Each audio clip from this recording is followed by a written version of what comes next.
Hello, how you doing?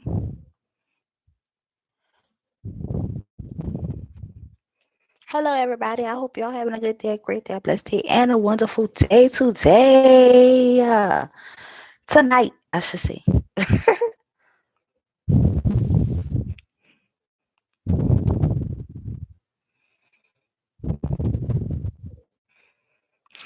Tasha, how you doing, sweetheart?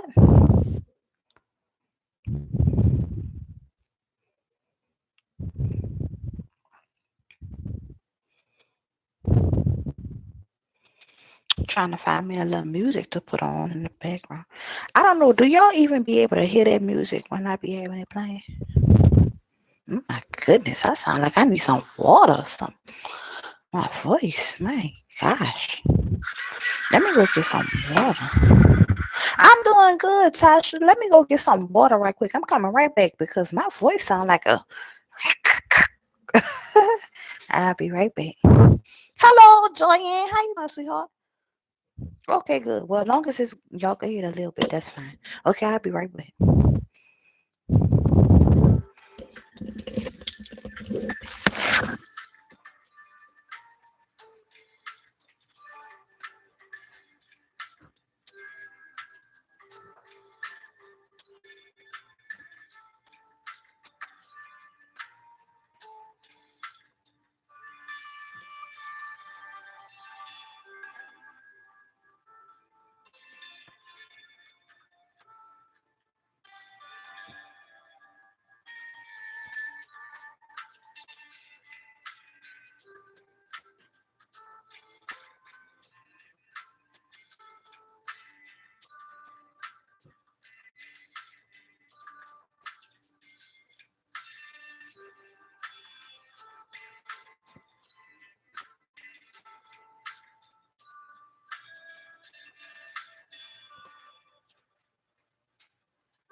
Bad. I had to get some water. Oh my goodness. I haven't been talking much today. So I guess that's what. Oh my god. My voice sound like a mess. That's good, Joyanne. I'm glad you're doing great today.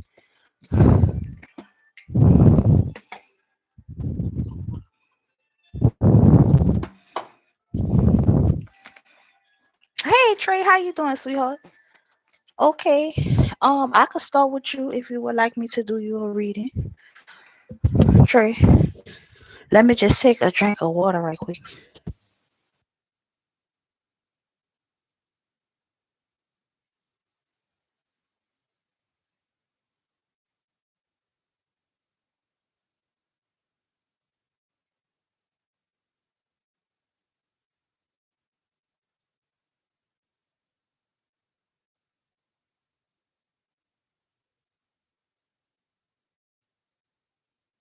All right, here we go.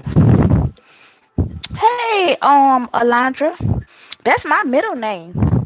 It's not Alondra, but it's Alon. Alon. Just like you. That's my middle name. All right, so Trey.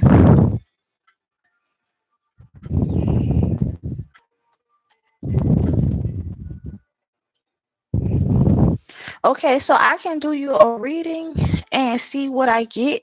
I can't make no promises, but I can do you a reading and we can see what we get. So let's roll Trey, okay?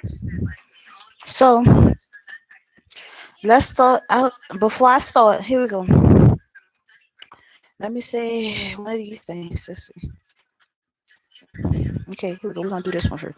It says, "We thank thee, Lord, for happy hearts, for rain and sunny weather. We thank thee, Lord, for our food and that we are together. Amen." And then I like to say my little prayer.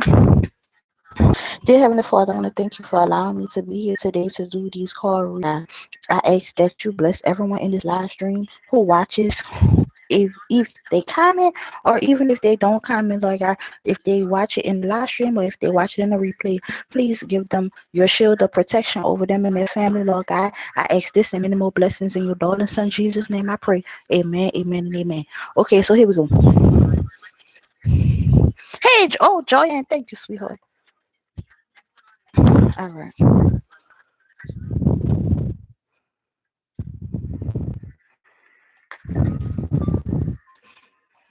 All right. So Trey, I know you probably have not been on any of my card readings, but I do like to start my card readings out with a little prayer card. So we're gonna start out with that, and then I'll get into the reading. Okay.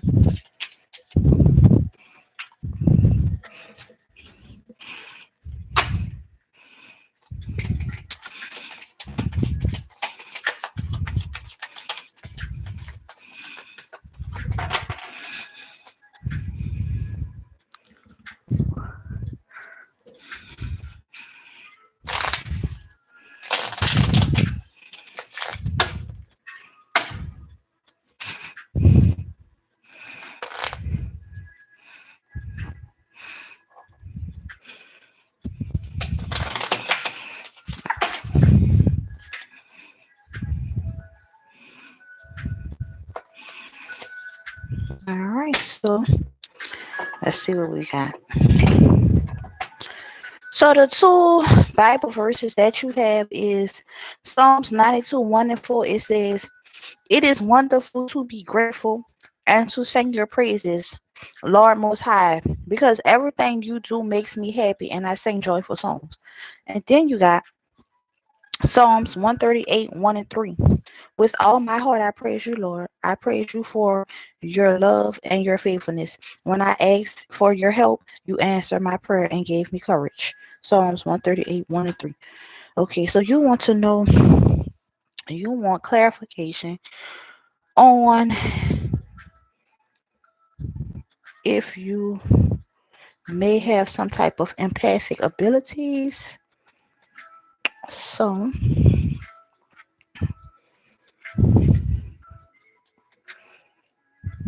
is that, see what I get, and then I'll clarify it with a different deck. But let's just see what we get for you, Tree. I hope that I'm able to give you some type of clarification, sweetheart. I'm gonna do you a past, present, and a future pile, and let's see what we get.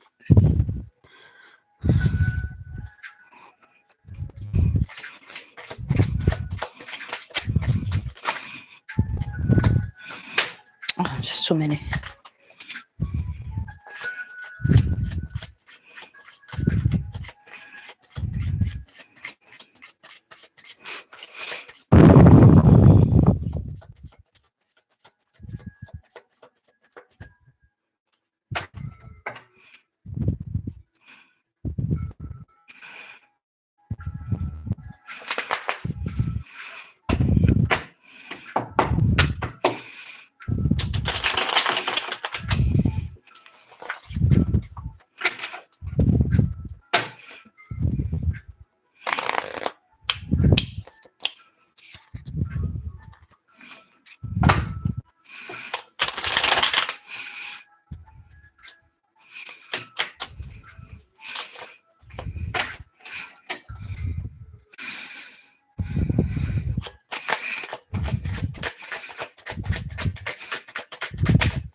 So let's see what we got going on for you, Tree.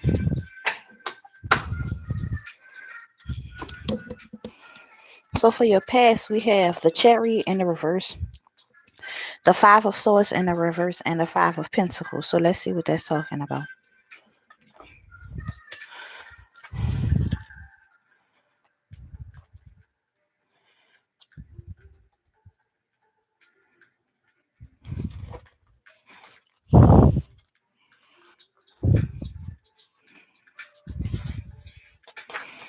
Okay, it says this placing warns you not to spread energies too far and wide, or you will suffer the consequences.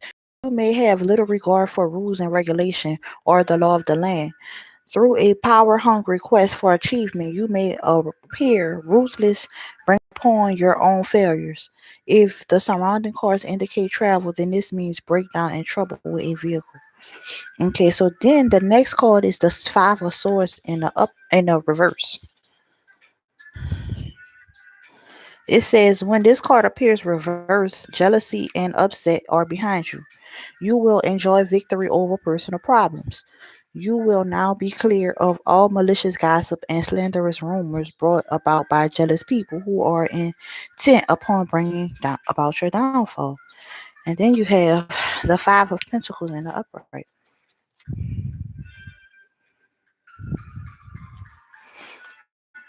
It says you may feel financially frustrated, maybe as a result of a loss of a job or financial commitments, especially if you are self-employed or and are earning and your earnings are all or nothing.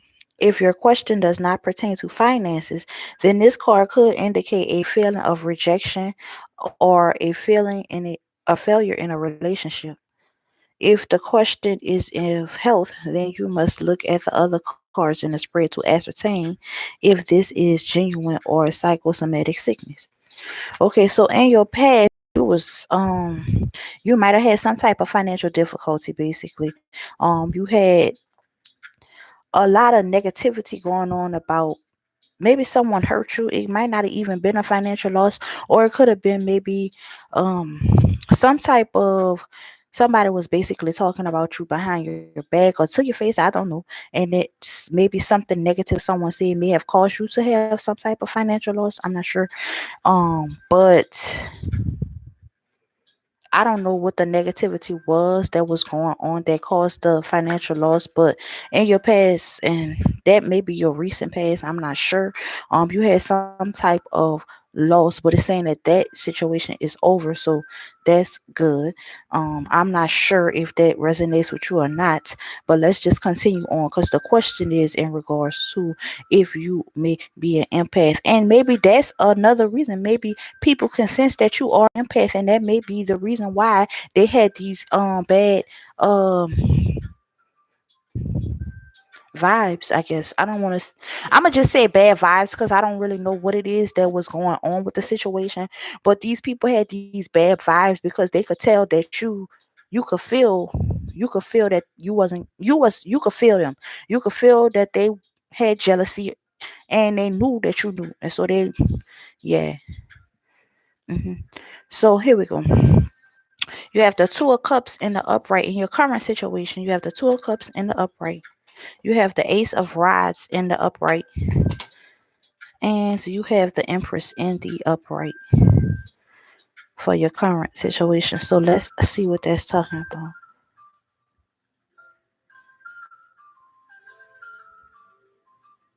Well, I know that pertain to your question, Trey. I apologize.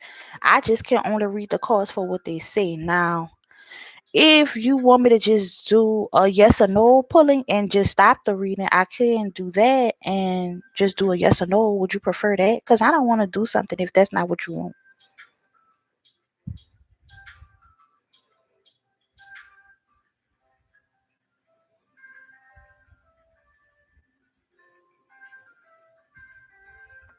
I'll just wait and see if you want me to do. Because look, I have these little things right here, and I pull them, and I can do a yes or no. So I can just say yes or no.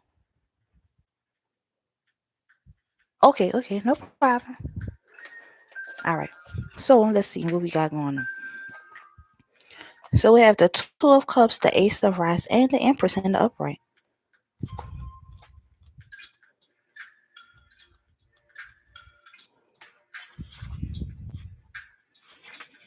Okay. So it says when the two of so this is for the Two of Cups in the upright. It says when this card appears in the spread, it is a strong indication that a special someone has strong influence over you. You could be experiencing intense true love, particularly if the lovers are near this card. If the question is one of business, then a partnership could be in the works. Listen to the sound advice of loved ones or close friends before making decisions in financial matters for now. And then it says you have the Ace of Rods in the upright.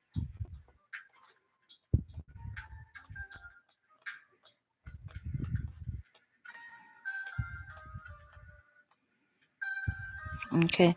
It says the Ace of Rods indicates new beginnings and fresh ideas.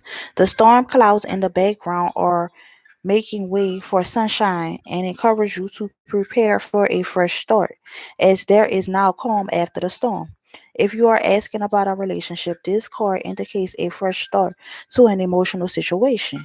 You must determine from the other cards if this fresh start means someone new coming on the scene or merely looking at an old situation from a new point of view. Okay, and then you have the Empress in the upright.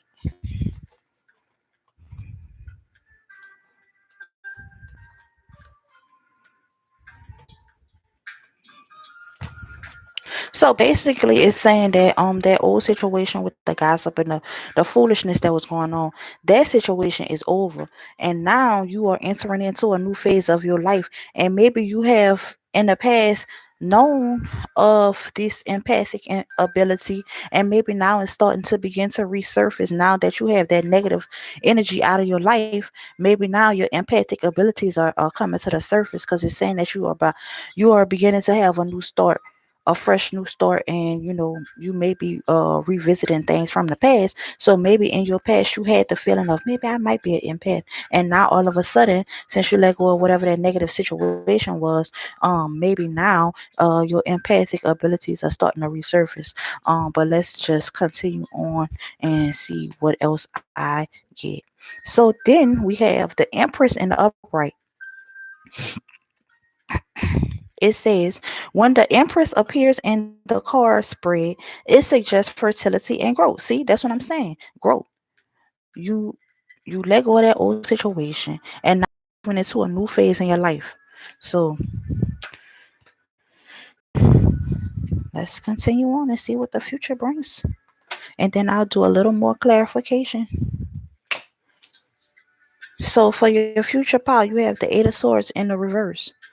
You have the Two of Pentacles in the reverse, and you have the Queen of Cups in the reverse. And now let's see what that's talking about.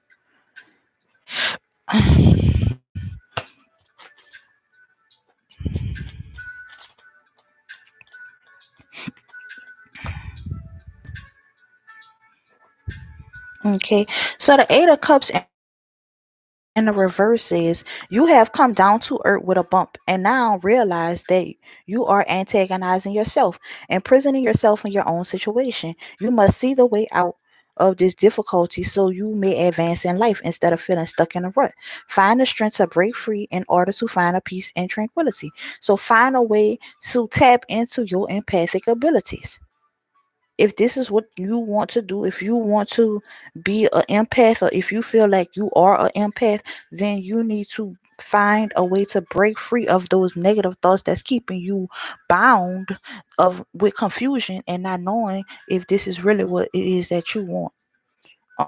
Okay, so then we have the Two of Pentacles in the reverse.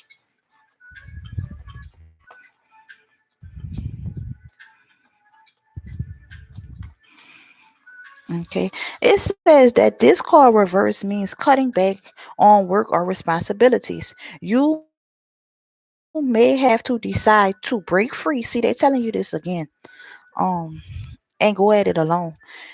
It is likely that a financial decision is already made. So from looking at the other cards, you can deduce if you are going to be satisfied with the outcome.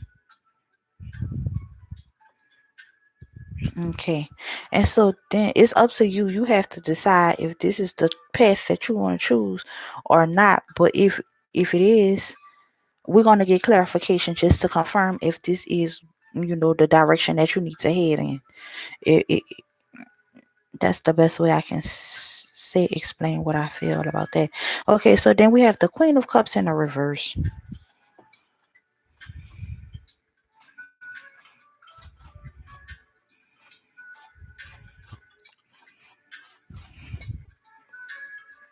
Okay, it says, as she is like a water sign woman, Pisces, Cancer, Scorpio, she is very emotional, too much as at times.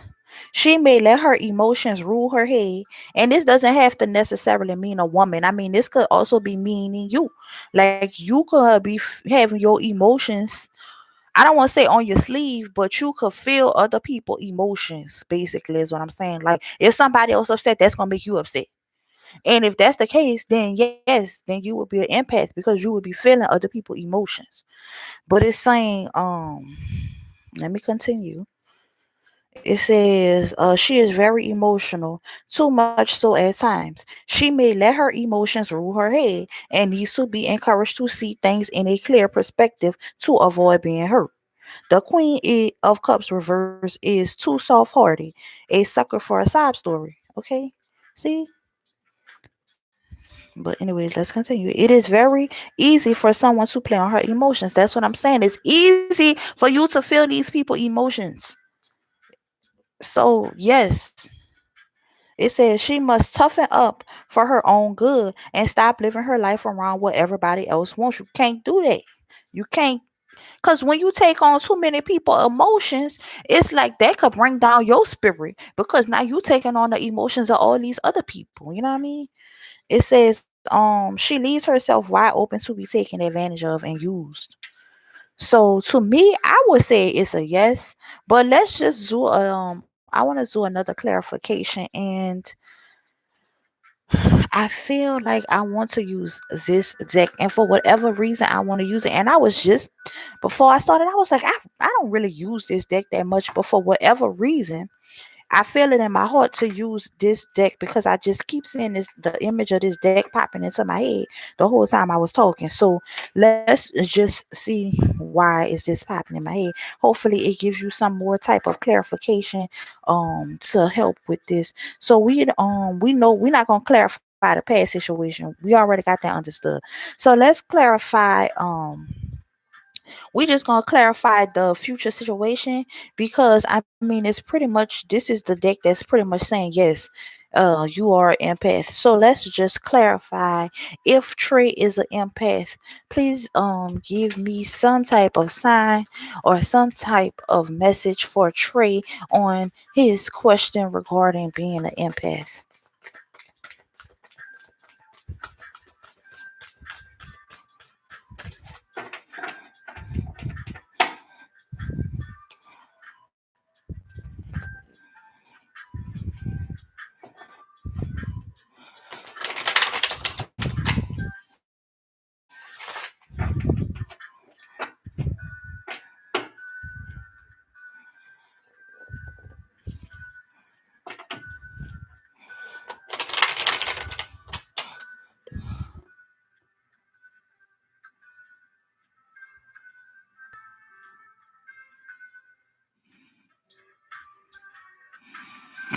Yep, fresh start.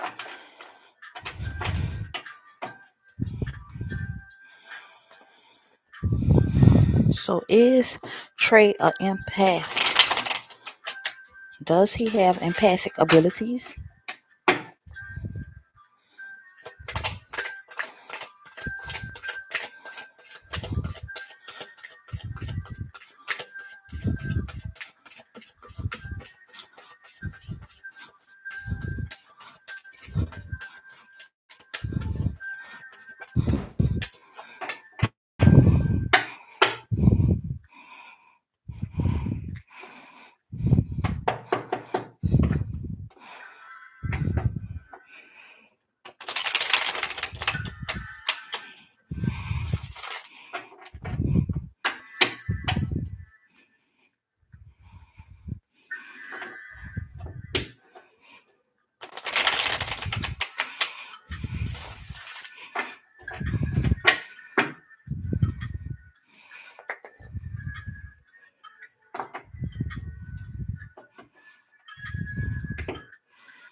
Okay, so let's see what we got going on here.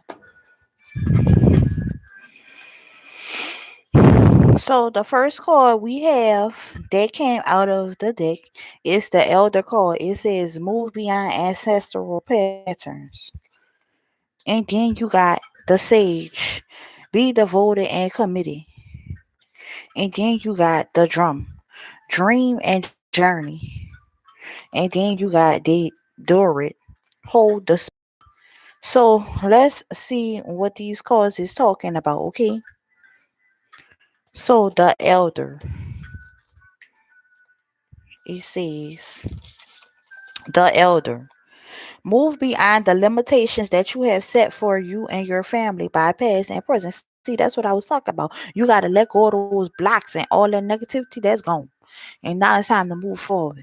It says, know that the energy of your spirit is more powerful than genetic behavioral patterns. And then, so maybe nobody else in your family may have been an empath. And so now you are discovering this and you kind of like don't really have anybody in your family that you could turn to regarding this situation. But I'm not sure if that's the case. But yeah, so then we have the Sage. Okay. It says be willing to go the whole road and back again. This will allow you to be the best you could possibly be. So either you're gonna do it or you're not. And then you got the Drum.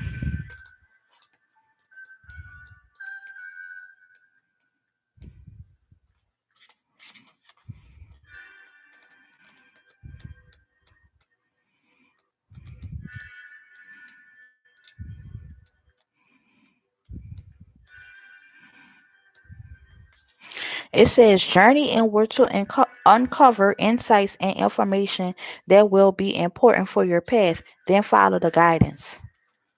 And then lastly, you got Dorit.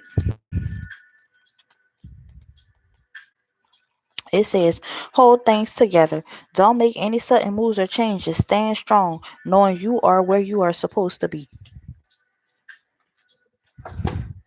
And then I'm gonna do one last thing. But it looked like it's a yes for me. Trey. But I'ma just do one last thing for you, sweetheart.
Okay, so the cards that you got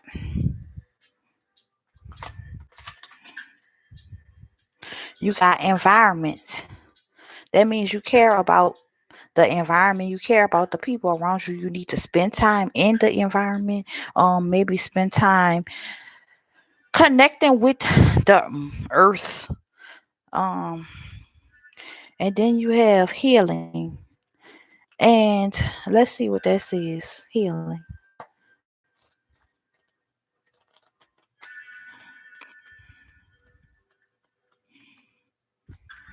It says this card indicates a time to focus on your healing abilities and being of service to others.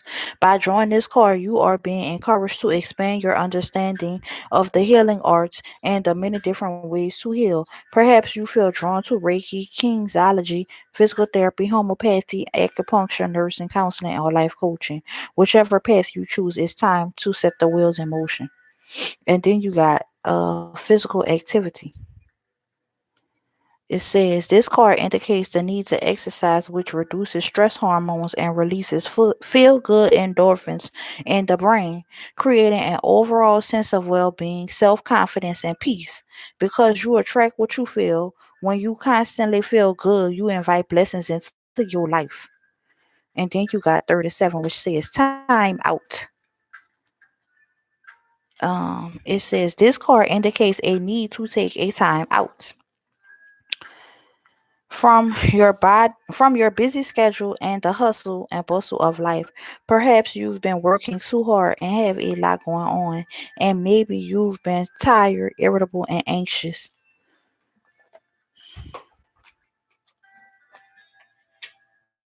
I just felt like I wanted to pull the top card and look what it was. That's good.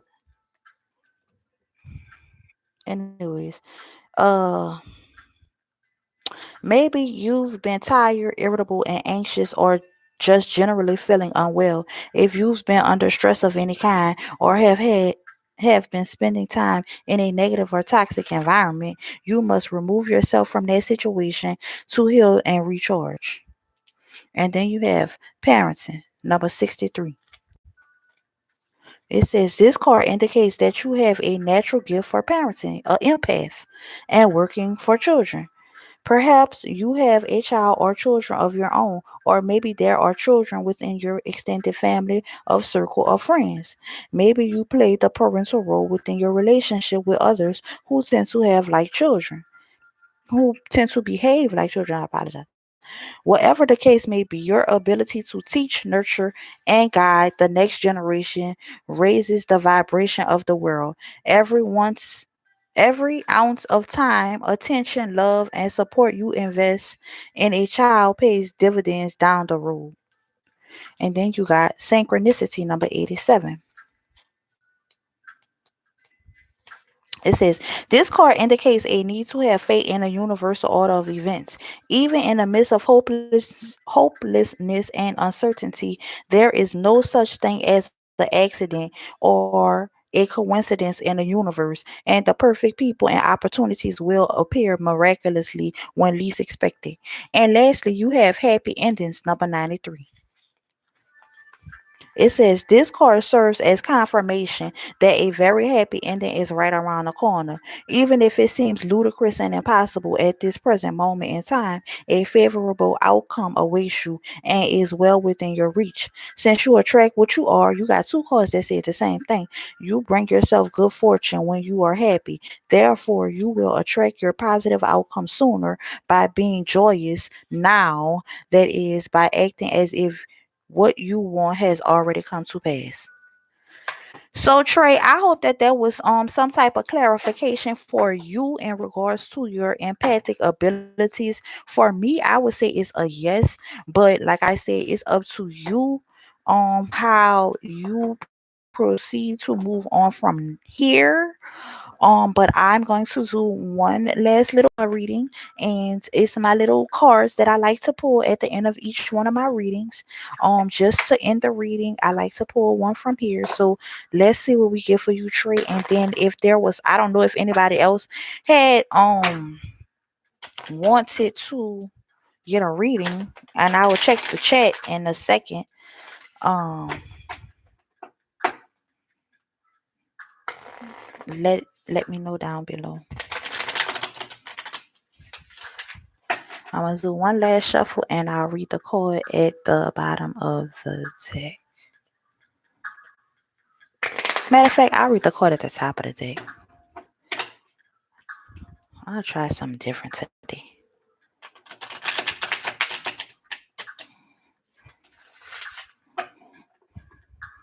I'll read both. It says the bottom of the deck says gratitude. Today it says gratitude.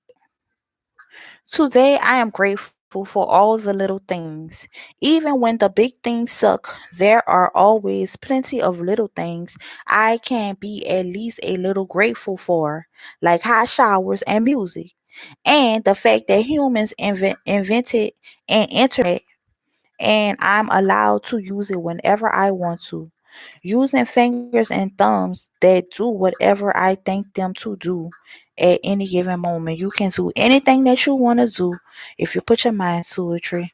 And then the card that was at the top of the deck says connection. I'm connected to the multitudes and I can access their support at any time. Even a stranger offers a sense of comfort when they smile at me or make a dumb comment about the weather. Everyone is waiting to connect. All I need to do is open myself up and pay attention. Note to self, work on witty banter about weather related stuff. So Trey, I hope that there was some type of clarification for you, sweetheart. Um, thank you for allowing me to do a card reading on you. I apologize that I had like a little rough start, but it all worked out at the end, and it was a pretty good reading to me. So I'm about to shuffle these cards, and then we can go on to the next person if somebody else asked. I don't know. Okay. So you're welcome, Trey. No problem. Um,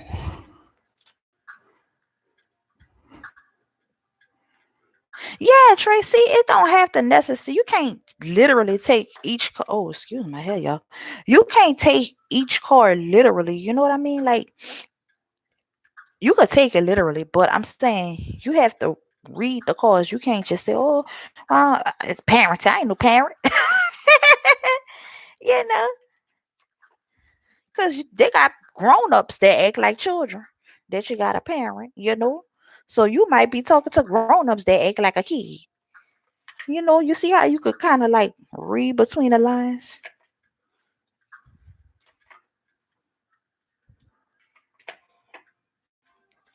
But I'm glad I was able to kind of give you some type of clarification. I hope. Thank you, Tash.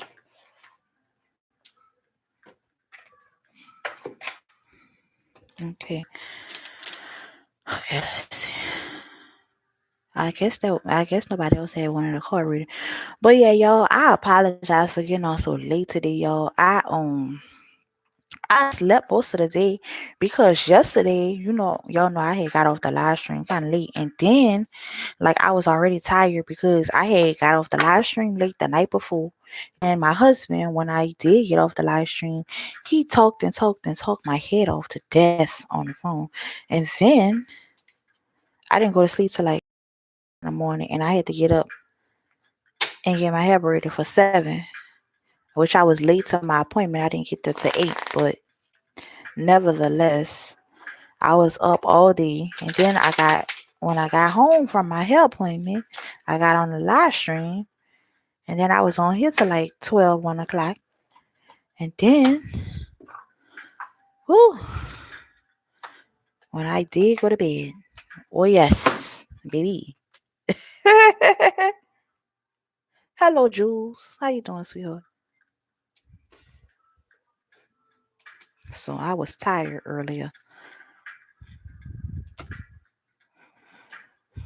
because I don't normally sleep that late. Like I normally get up. I did apply for some jobs today, y'all. I don't know when they're gonna call me. I'm trying to work part time or PRN. I don't know. Okay, well, I guess. Well, I don't know if I want all these people in my business. But I have a lot of things planned. Let me just say that. Okay, I have a lot of things planned for this year. And I don't want to like straight up go on a job like, I need to be off for such and such days. Like, I'm going on trips. I got plans. I got things going on. So I didn't know. Oh, for real, Joanne? That's nice. I love the casino. I'm really good at blackjack.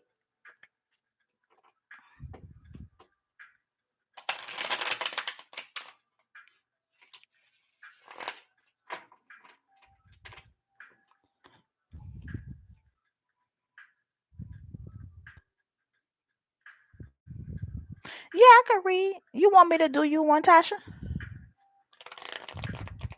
I'm sorry, I didn't even see your message earlier. I apologize. Yeah, I can do you one, Tash. I just seen your message when you said that, and then I looked up and I seen the happy, smiling, laughing, and then I seen what you said. I apologize. I didn't even see that at first. Yeah, I can do it. I don't know if it's anything specifically that you would like for me to do a reading about, or if you just want me to do a general. Just let me know. And please, y'all. I see they got 4 people in here. Come on, y'all. Can I get 4 likes, please? Just like the live stream. You don't gotta comment. You don't gotta say nothing to me. Just like it for me. Just do me that favor. That's all I ask.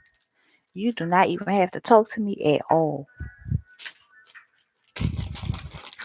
if you don't want to. Now, if you want to, look, you see, I talk a lot. I don't mind talking. I could talk and talk and talk and talk your head off. You'll be like, would you shut up, lady? That's how much I could talk your head off.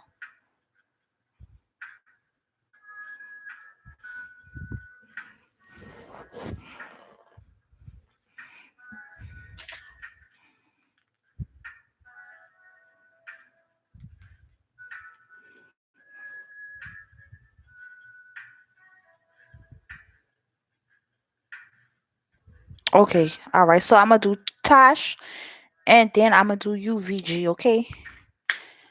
How you doing today, VG? I hope you're having a good day, a great day, a blessed day, and a wonderful day today, sweetheart. I will do your reading after I do Tosh. Okay. And then I'll do you. Well, Jules, you was here before VG.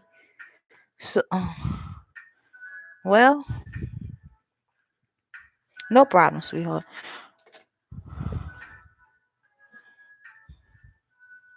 Oh, Jules was up before Tosh. Okay, so I'm gonna do Jules first. I didn't realize. I apologize, Jules. So I'm gonna do Jules first, then Tosh, then VG.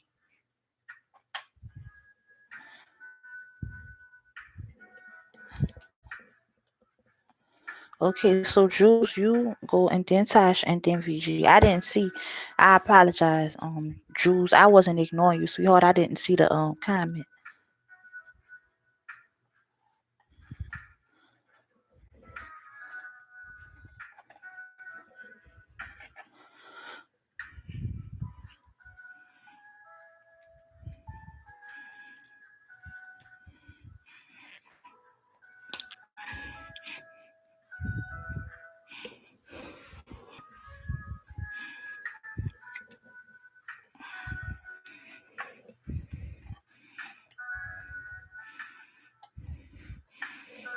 Okay.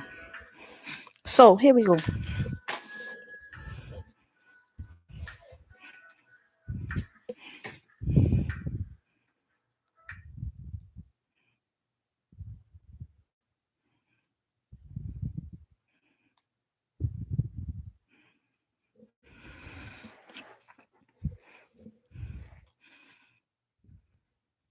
Okay, Joy, and not playing. That's my girl. She be on her stuff. I wish I could do something for Joy. Joy and stayed on with me all night last night.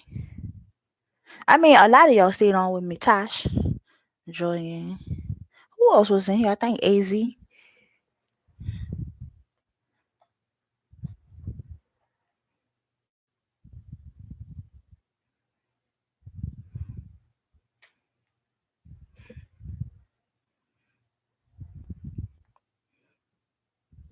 All right. All right, so here we go. This is for who is Jules? You was next. Okay, Jules. What type of? I'm sorry, Jules. What kind of reading did you want? I didn't ask. I apologize. Did you want a general reading, a love reading? Did you have any specific question that you would like for me to pull regarding? Um, or if you just want me to do just a general reading, I can do that as well. It's up to you. You don't have to get specific if you don't want to. It's up to you. Thank you, Tosh. And thank you, Joyanne. Oh, you posted it. Oh, I apologize. Let me go see.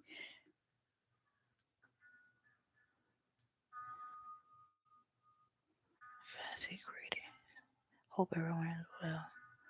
Is there a list I can join? I don't see anything. Jules? Wait, let me see. Oh, here we go. I'm sorry. I'm like, I don't see nothing. My bad, Jules. I apologize. It said Will Ricky. Oh, okay. You want to find out about work. Okay, so let's see what we got going on for you, Jules. Okay.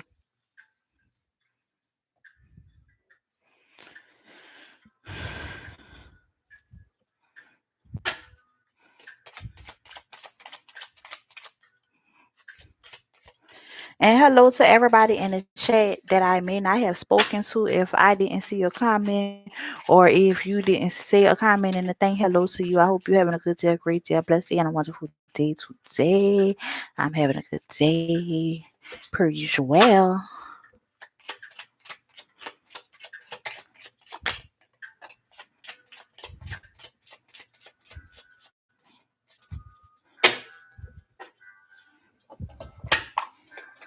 So here we go, Jules. So the first card, well, the card that I pulled from you for you says it's from the verse Psalms chapter 86 verses 12 through 15. It says, "From the bottom of my heart, I thank you. Dear Lord, I've never kept secret what you're up to.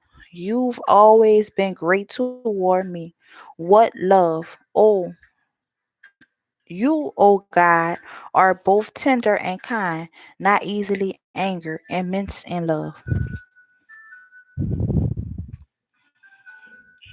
Okay.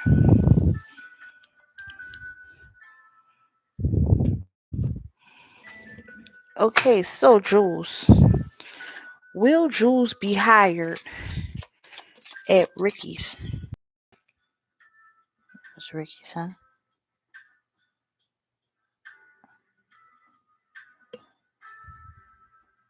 Ricky. Okay. So will Jules be hired at Ricky's?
So you got the tower. You have the birds. You have the tree. You have the shite. And you have the four-leaf clover. So let's see what that's talking about.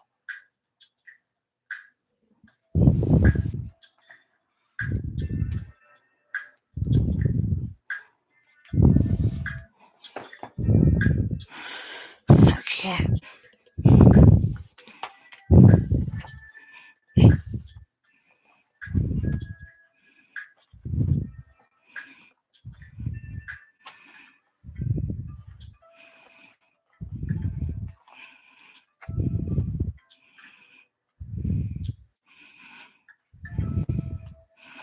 Okay, so it says isolation, guardedness, and boundaries. And then you have number 12, the birds. So that's a situation.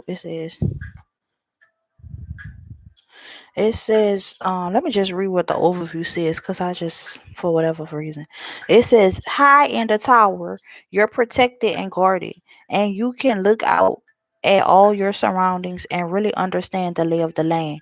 You can see what's in the distance and prepare for it.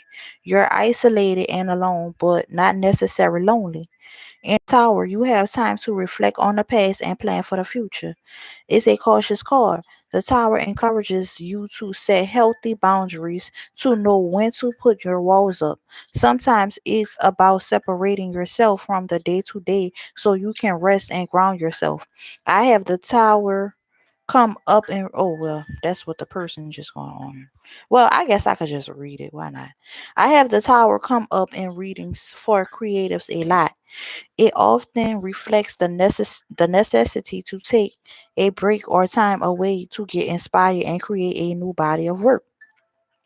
The tower is an important card for artists, activists, and anyone expending a lot of energy, emotional energy. It reminds us that detachment and solitude are occasionally necessary to continue to thrive. Separately, and perhaps more literally, the tower sometimes refers to the government or an institution. I tend to not read it in this way, but when it comes up authority afflicted cards, the bear is worth considering.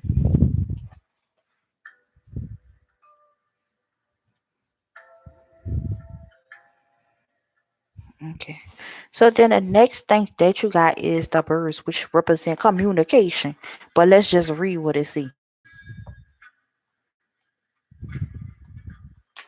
It says communication, gossip, chatter, the quick spreading of information.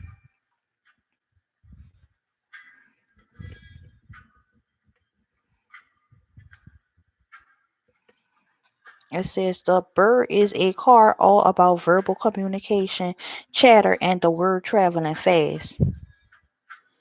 There are a handful of cards about news and messages in this deck, but this is one of the most immediate. The birds have always been about talking, and in the age of social media, it is more relevant than ever.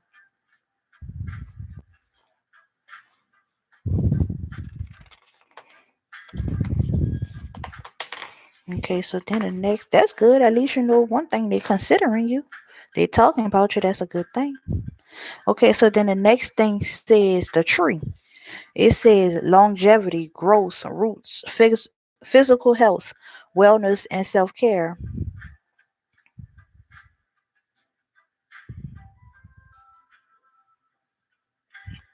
It says traditionally, the tree card often represents health and the body, but it stands for mental and emotional wellness as much as it does physical.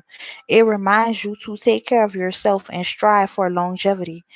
It's about being grounded, planting seeds for the long term, and establishing root, whatever that means to you. And then you got the shite, number 10.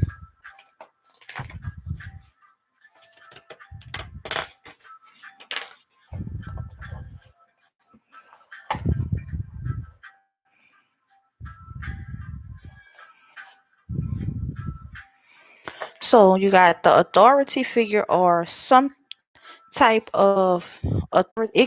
They say it could represent authority figure. So I'm gonna just go with that. Because that's what I feel as if this is what this card means.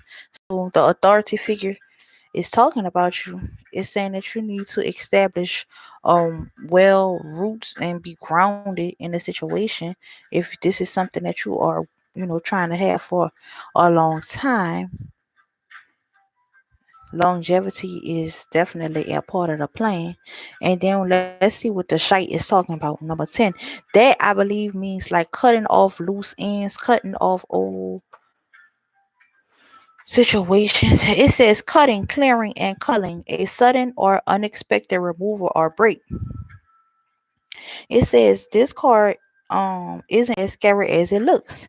It says the shape is sharp and intimidating and it has some grim connotations, but it doesn't always mean bad things. Sometimes a clearing is exactly what's needed, and that's often what the shite is trying to say when it pops up in a reading. The shite is a warning that more often than not, something's gotta go and fast.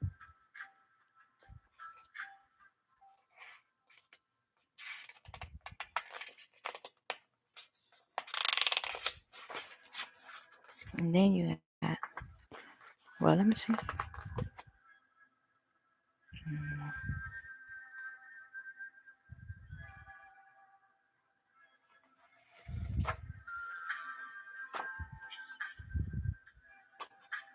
Okay. So then you got the clover, and it says, a stroke of good luck, a small victory. There, well, obviously, you know what that means. Okay. So, okay, let's do another clarification.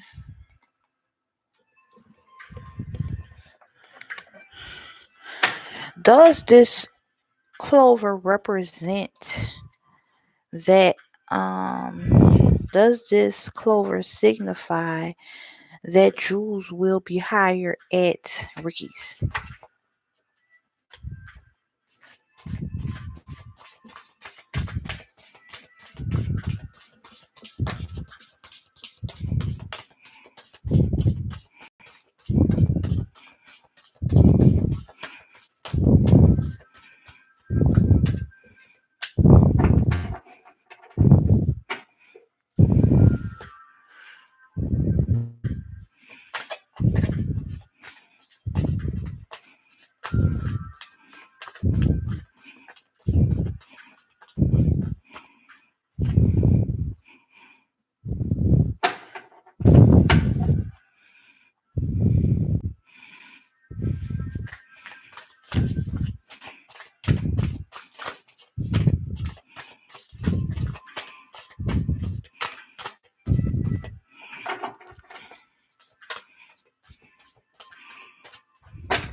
Okay, so let's see. The card that came out says it is the Seven of Pentacles. It says seeds well planted. Efforts are investments that will be rewarded in the future. The need for patience, a time for resting and planning for the future, unnecessary worry. So it's a yes for me. But I mean, I don't like giving definite yes or no answers, but to me, it's a yes. From what I see in the cards, it's a yes. So it's a yes for me, Jules. But I hope that gives you some kind of clarification. I hate to say yes or no when it comes to professional stuff like that because I don't want to give people any type of expectations. But to me, from what I see, I'm just gonna say it's a yes. So you take that how you want to. Let's do one last little card out of my little deck that I love. I need to give me another little deck like this show because after a while I'm gonna be then pulled all the cards. I have not pulled all the cards because it's a lot of these cards that I haven't seen yet. But after a while, I'm probably gonna be then seeing all the cards, and that's when it's gonna be time to get a new deck. But I'm just gonna pull one last card for you, Jules.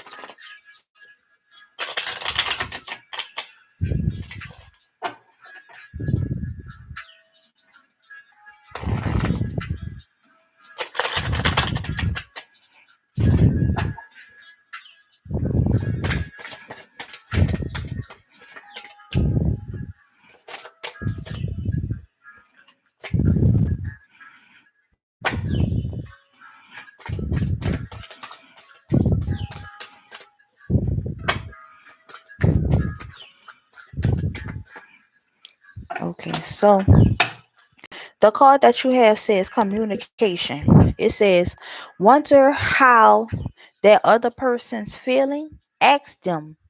Wish they knew how you were feeling? Tell them. You just been drafted into the communication army where there is a strict do ask slash do tell policy. Speak with kindness and gentleness and reach an understanding. If you don't, just assumptions will just make asses of everyone, including the person who came up with the a aphorism. Aphorism.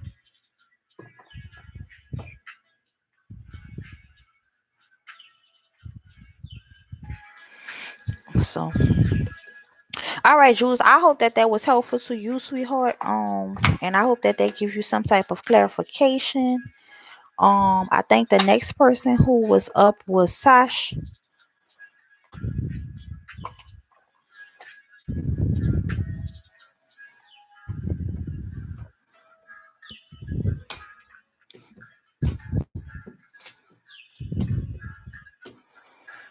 So I'm about to shuffle my deck, and then we're gonna go on to the next person.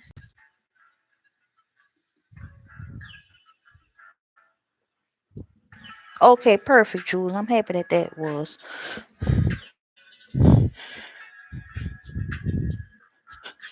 Okay, Jules say amen. Okay. That's what I'm talking about. You're welcome, sweetheart. No problem.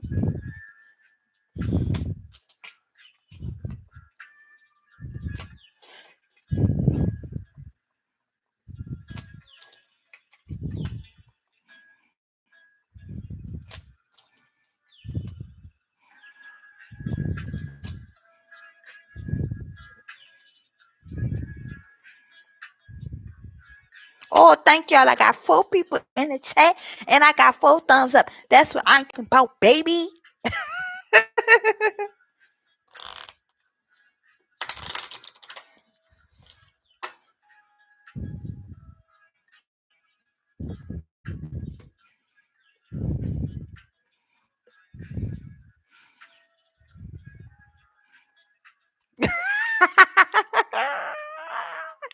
Straight up.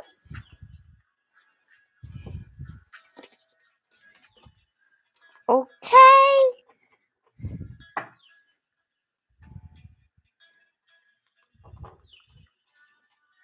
Okay, so Tosh, you next. You say you wanted to do a general, so we about to roll on to the next one. Okay, all good vibes over here, baby. Oh yes. Okay.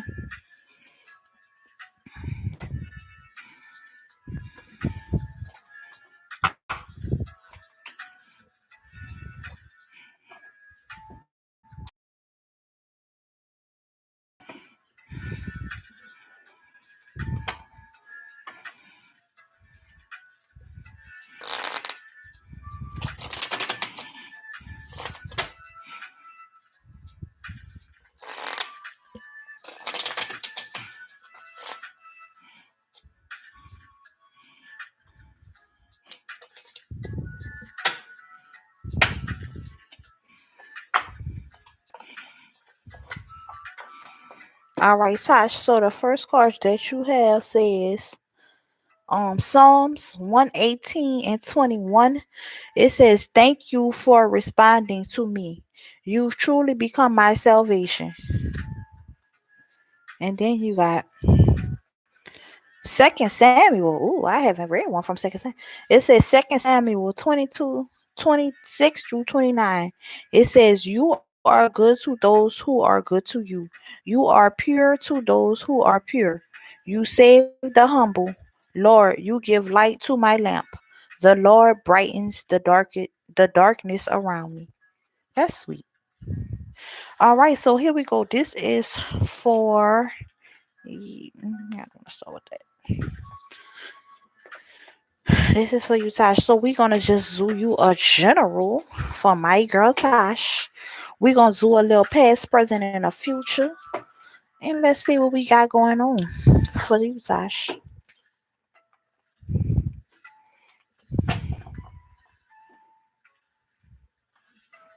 Amen.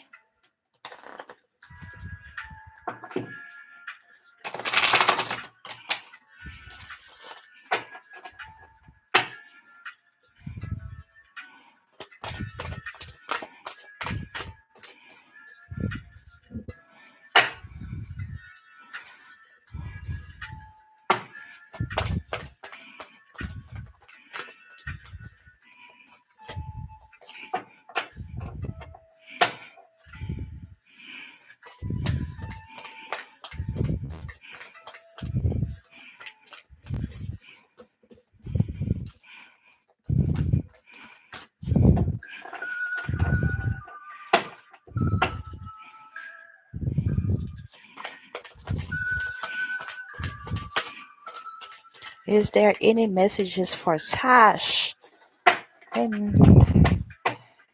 this reading? Is there any messages for whatever messages that Tash needs? Because there is always a message. But whatever message Tash needs, I hope that this reading can clarify that for her.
So you have compassion in your past, in your present you have pride, and then in your future you have patience. So let's see what that's talking about. So compassion.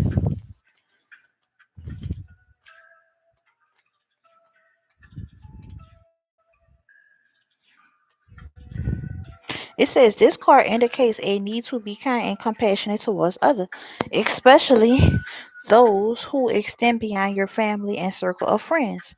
Whether it is ill-tempered clerk at the supermarket checkout or the homeless person on the street, you are being urged to look beyond your judgments to see what lies beneath. There's a lot of truth to the saying, don't judge a man until you've walked a mile in his shoes, and how could you possibly know the story behind another's life? So that's in your past. So maybe you learned compassion. Well, obviously you learned compassion. Well, I see. I shouldn't. Okay, I'm gonna just say that I feel like you are a compassionate person. So let's just continue on. So number 19,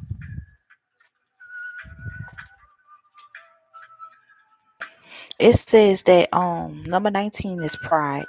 It says this card indicates a need to swallow your pride to improve your current situation and your quality of life. By admitting when you're wrong and choosing to see others' point of view, whether this person is right or wrong, you raise your vibration, which brings you closer to your dreams. The bottom line is if you want to create a happy, harmonious life, you must let go of your need to be right or in control. Okay, and so then in your future you have patience. So all this is basically pretty much saying the same pretty much thing. Sash. But here we go. Let's see. Number two, patience. It says this card indicates a time to stop and enjoy the present moment, as nothing more can be done to achieve the outcome you desire. Rather than taking action, you are being asked to evaluate your progress and clarify your dreams, which will help you manifest them sooner. This card also indicates a need to take your time and pace yourself instead of making hasty plans and decisions. Failure to do so can result in stress and disappointments. This is an opportunity to focus your energy and attention on visualizing your dreams, as opposed to pushing against the obstacles standing in your way. Surrender the outcome to the universe and get on with living your life. Allow things to come into fruition in divine order and timing.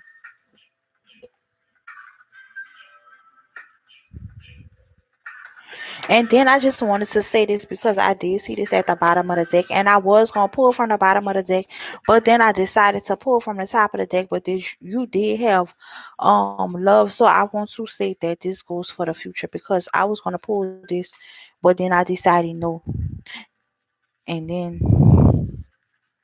When I seen it at the bottom, I was like, man, I should have pulled that, but I didn't. So I did because I should have. So maybe this is saying that you need to be patient within your love, and maybe all of this is in regards to your love situation. I'm not sure. Um, maybe this is just generally this whole situation is in regards to your love situation, and it says your love situation, and it says that you need to have a little more patience. Things gonna help happen in divine timing. But I digress. So let's go to the next deck.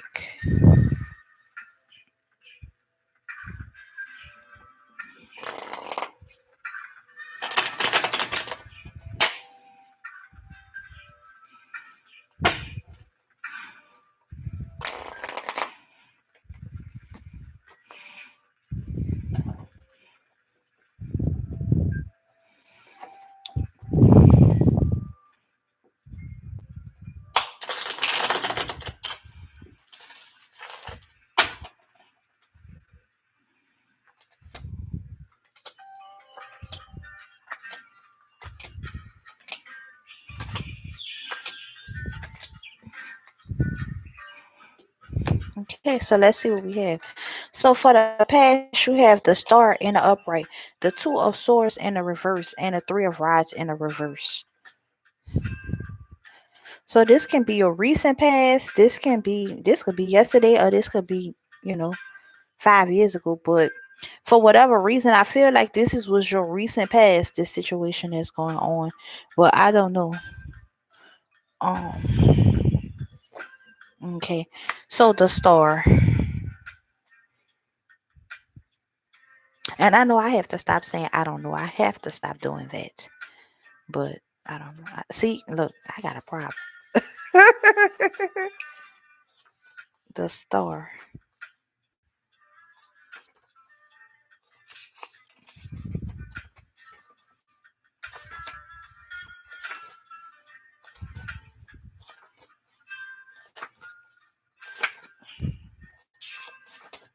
Okay.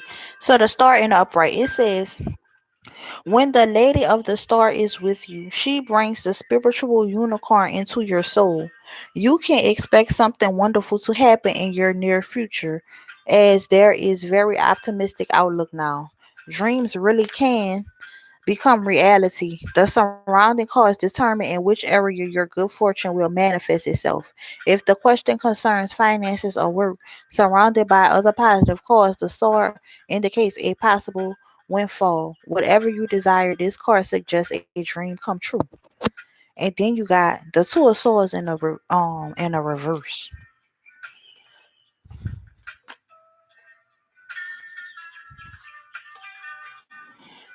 It says the two of swords in a reverse is kinder when it appears reversed in a spread. The indication is more calm after troubled waters.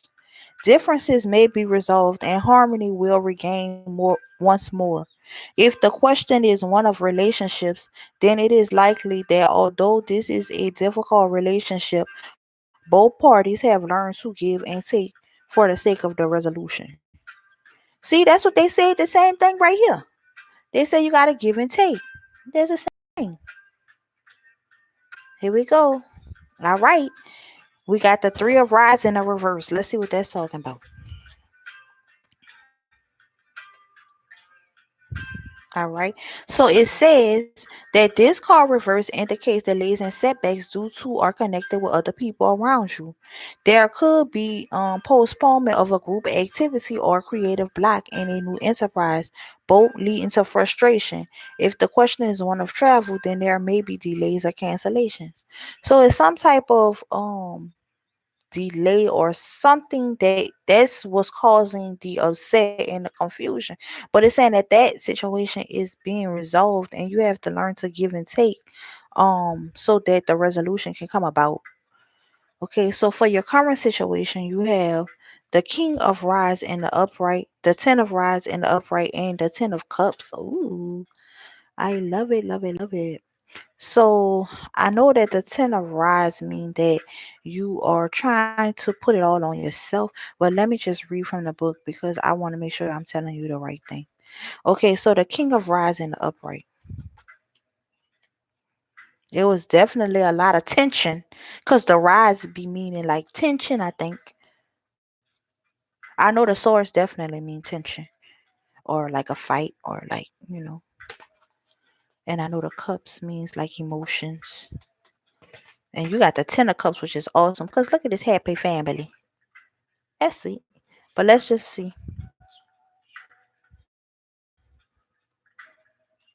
Okay, the king of rods in the upright. It says the king of rods is a mature gentleman with fair coloring. He is very clever and quick thinking, a self made man. He does not like to accept help from others. He is forceful and determined. If he cannot do things for himself, then he would rather do without. He may be a business advisor or a salesman, or he may work in advertisement because he has a flair for thinking of new ways to get his point across. As he is very talkative person, he has many friends and gets along well with other people. Like the astrology sign of a Leo, he is a born actor, versatile and able to fit into any situation.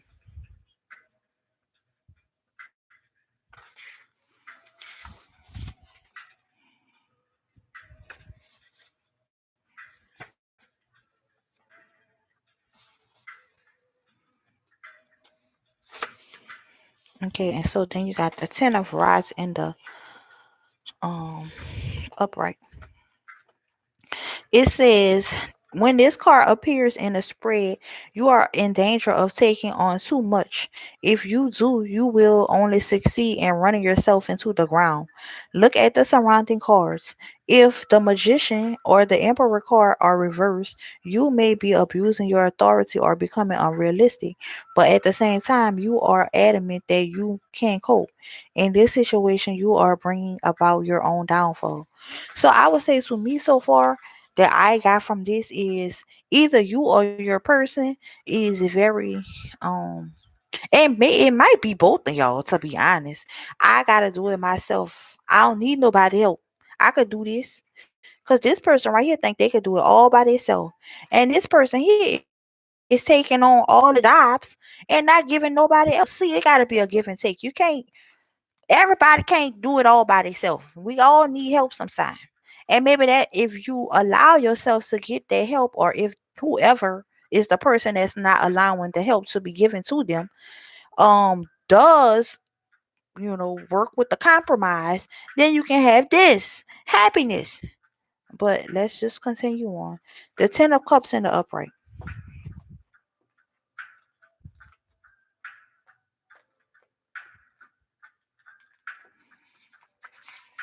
It says, this powerful card represents harmony and true love. Surrounded by other positive cups, it will act like the lover's card in the major arcana, representing true spiritual love. It does not necessarily mean love of a sexual nature. It could relate to close friends or a platonic relationship. You know how to give and take. See, man, they're not playing with y'all. Thus, you are able to give love and receive love in return. It is the core of happy families, offering love, support, security, and a bright future. Okay, so now let's see what the future course is. You got the Knight of Cups in the upright. You have the Page of Swords in the reverse, and you have the Hierophant in the upright. So let's see what that is talking about.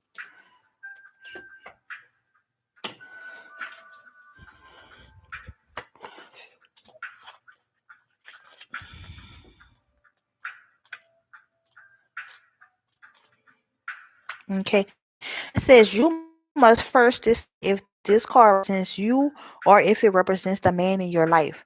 The Knight of Cups is a gallant young man, usually medium to fair hair, and is symbolic of a water sign, Pisces, Cancer, Scorpio.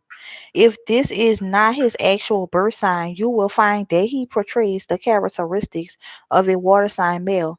If surrounded by the lovers, the indication from this card is a proposal of marriage or any other proposal of an emotional nature. So maybe he is going to make the first move of compromise. Let's see what else I get from this.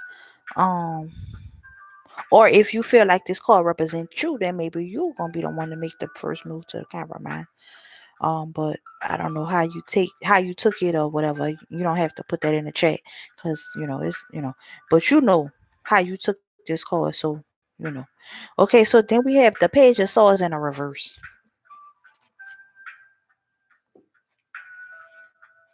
Okay, so it says some people are too quick to criticize, not always choosing their words carefully. This may lead to sharp words, offenses being taken, and general discord.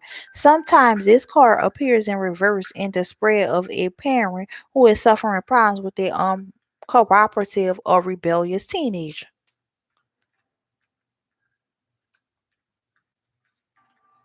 And then lastly, you got the Hierophant.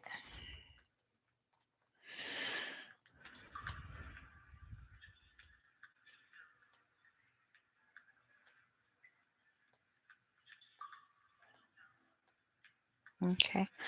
And it says, it may now be time to widen um your vision.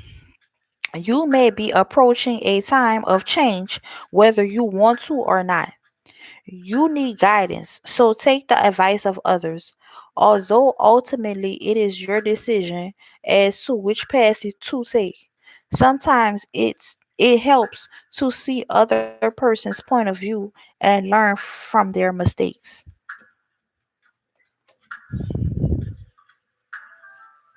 Y'all have to work on compromise. And y'all have to see each other point of view. Hold on.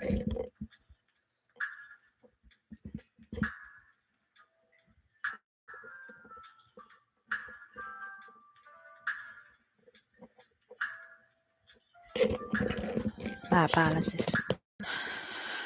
Okay. So I'll just let me clarify the Hierophant and the future power.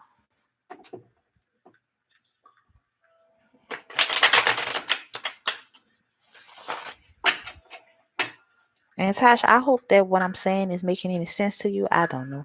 I haven't looked at the chat, but I just hope that I'm saying something that is helping you, sweetheart.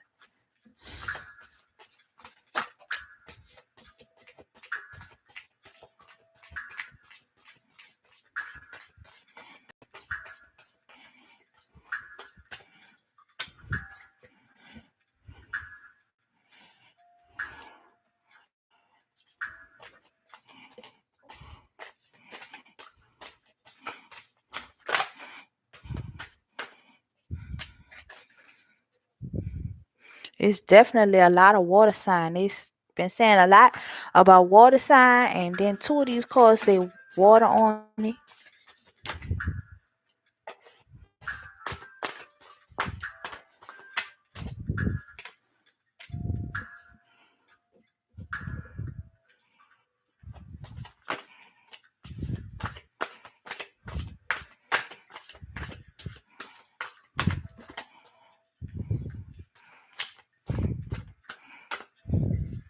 Oh,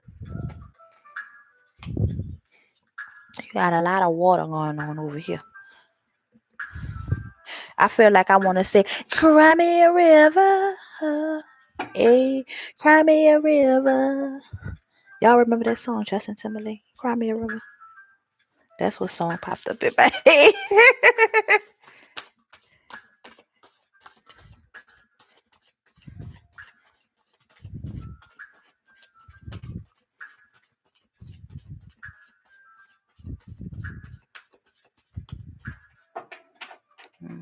do one last shuffle.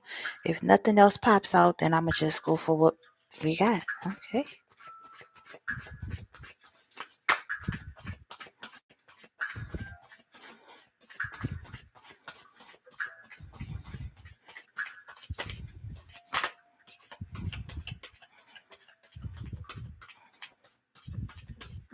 I guess that was it.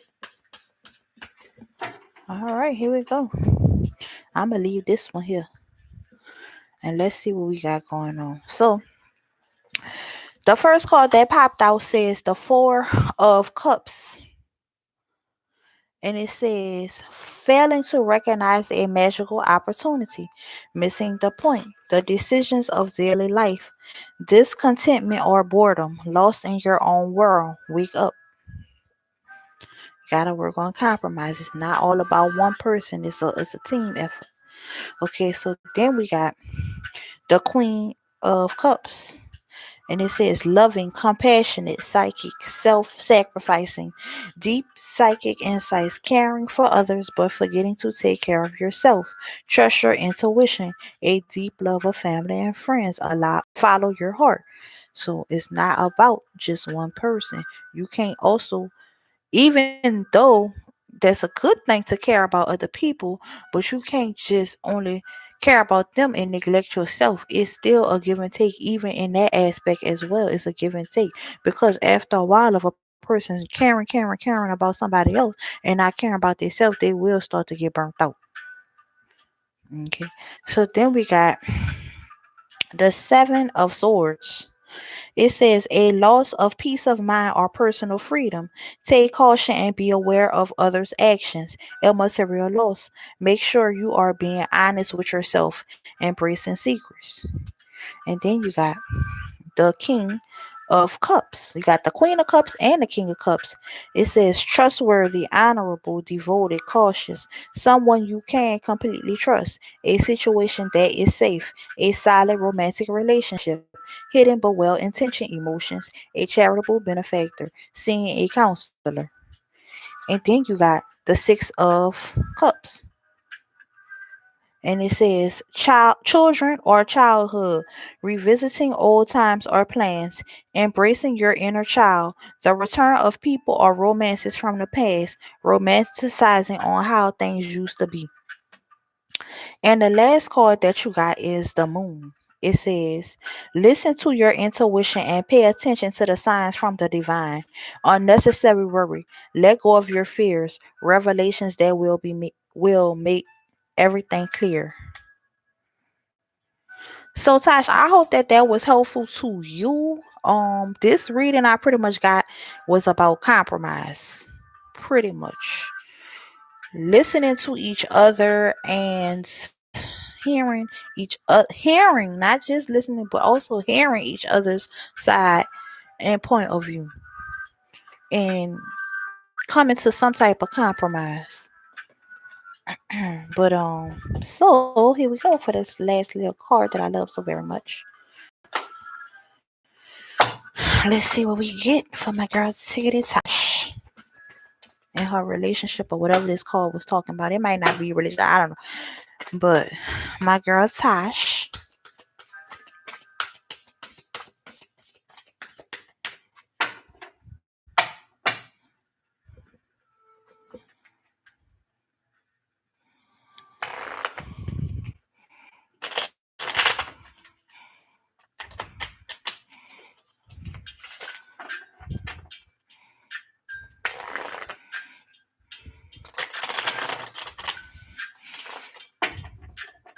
I'm gonna do one last shuffle and we're gonna see what's at the bottom of this deck.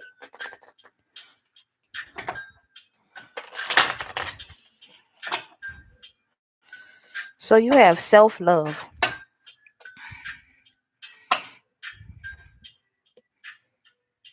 It says, I openly embrace a feeling of self love, the PG kind. I love myself because I understand myself. I love myself the most committed partner I will ever have. I show myself love any way that I can. And when I screw up, I remember to be sweet and gentle with myself. If not, I'm going to make myself sleep on the couch. Got that self? That's funny. That's so silly. So that was sweet. So Tosh, I hope that this reading was helpful to you. And I hope that it brought some type of clarification for you, sweetheart. The next person who was up was, I don't know. Okay, on Tosh. Up next is VG. Okay, VG, are you still there? I know that call was so silly.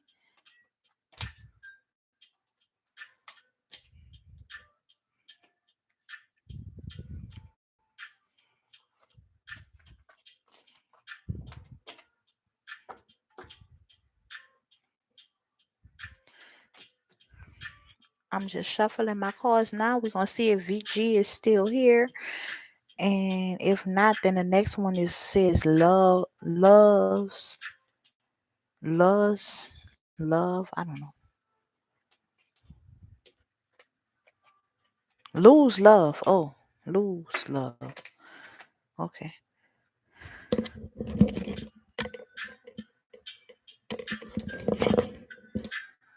Okay, Tasha, I'm glad that that was helpful because I was like, I hope that I said something that was relating to you or under something that you know what I mean. VG, are you still here, sweetheart? I don't want to skip you.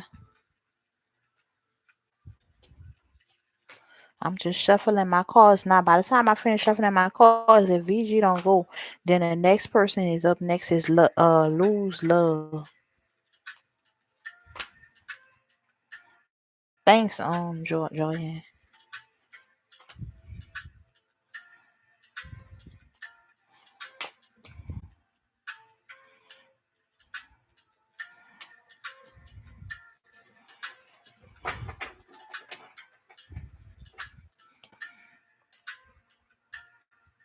Yep, I appreciate it, sweetheart.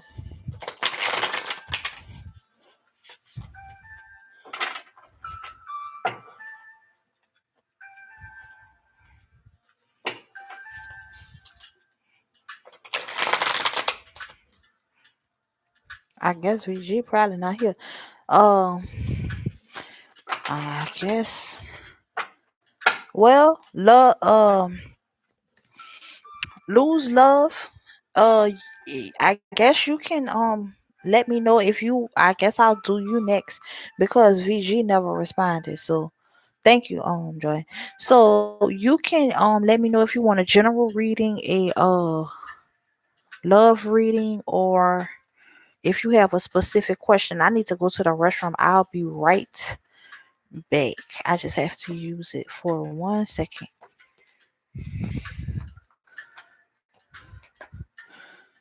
So while I'm doing that, love, lose love, you could be what you calling me.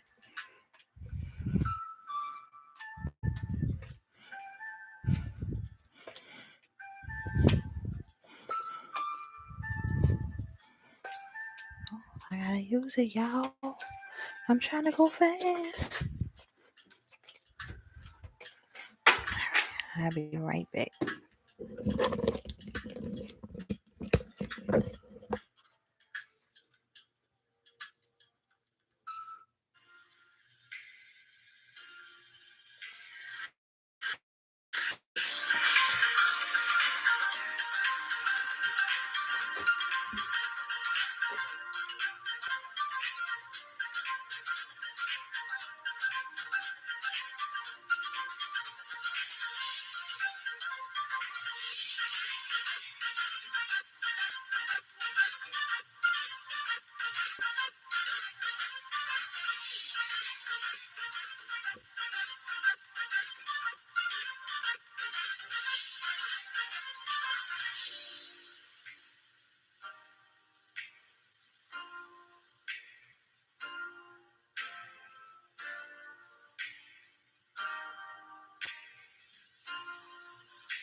All right, y'all, my bad.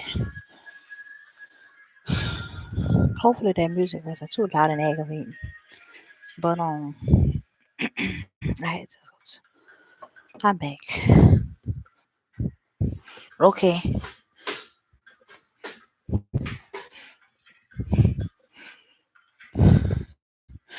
Thank y'all. Thank you, love. Lose love. I appreciate the thumbs up. Thank you, Eric. Oh, I got 5. That's what I'm talking about, baby. Let's go.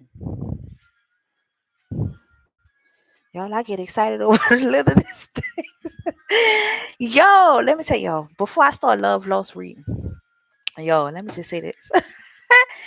On my main channel, I'm used to having subscribers on my channel. So, not having those subscribers is kind of like every little thing. I just be like, oh my God. I be so happy, y'all. I be happy every time I get one subscriber. I be happy if I get like a like or anything, y'all. I just be so happy. Like for real, seriously. I was surprised. That little my manifestation video that I posted with the Fendi stuff. I got 700 views on it already in one day. And I was like, why can't all my videos that I ever posted on YouTube get 700 views in one day? Why? I guess because I put Fendi in the title. Okay. So we gonna manifest 700 views in one day. Okay, baby. All right. So lose love. It's your turn. So it says oh no wait. Let's see what Curtis will Chris communicate with me. Okay. So let's see. Will Chris communicate with me? All right. So all right, lose love. Let's see what we got going on for you, sweetheart.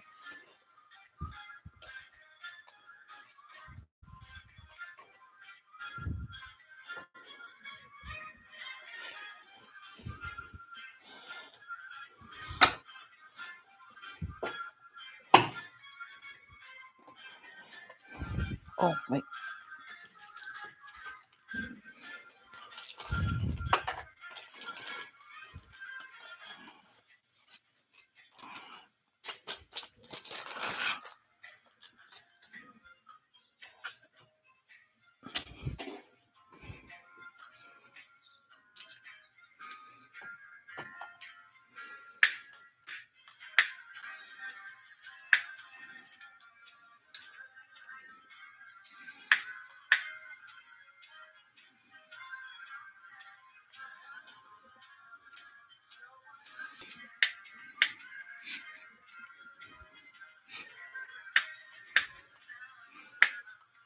Bruh.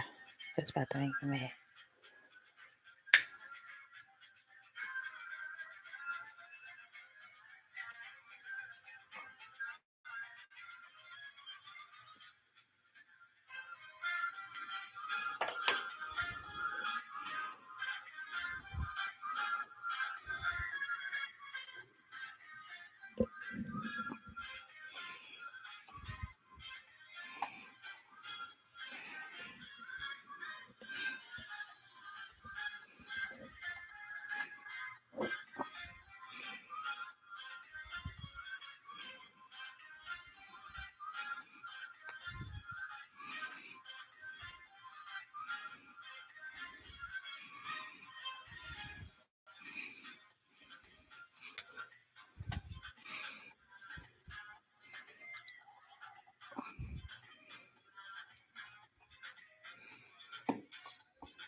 All right.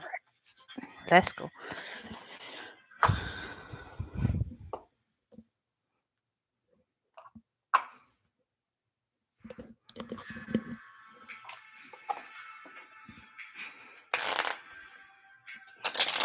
And love.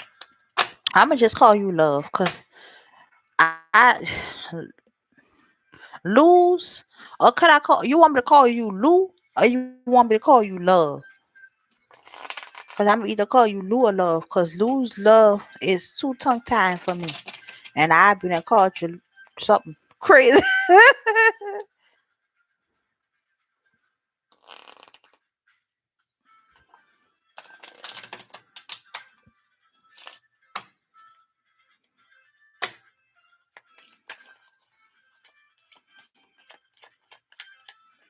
Lou's Love, are you even still there?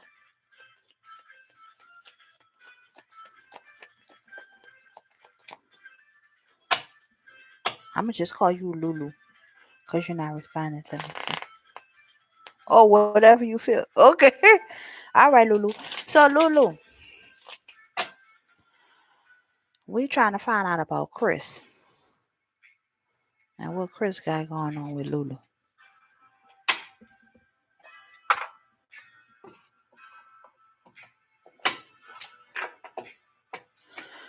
All right.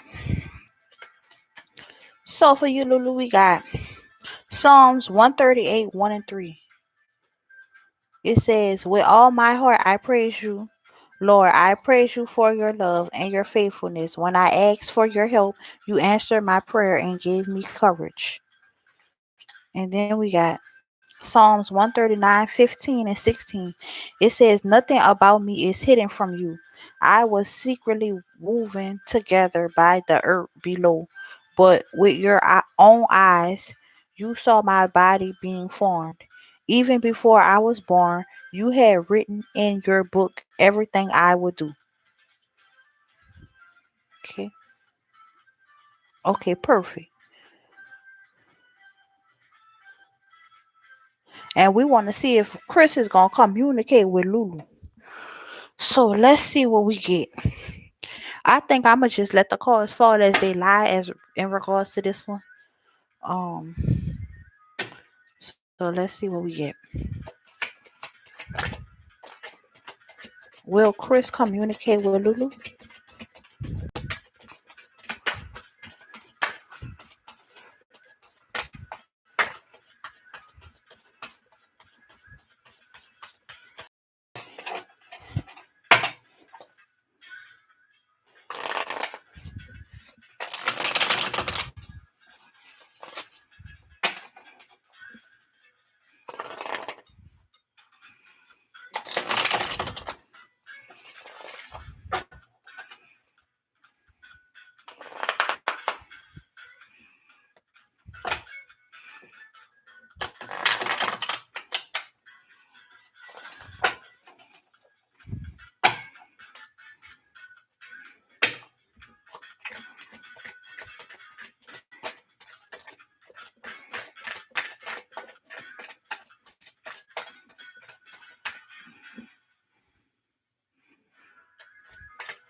Okay, Lulu. So I'm gonna tell you what cards you got, and we're gonna read from there and see what we get. Okay. So you got the strength card in the reverse. You have the tower in the reverse. You have the nine of rods in the upright. You have the page of rods in the reverse. The seven of cups in the reverse. The six of cups in the upright. And the knight of swords in the upright. So let's start with the strength card in the reverse.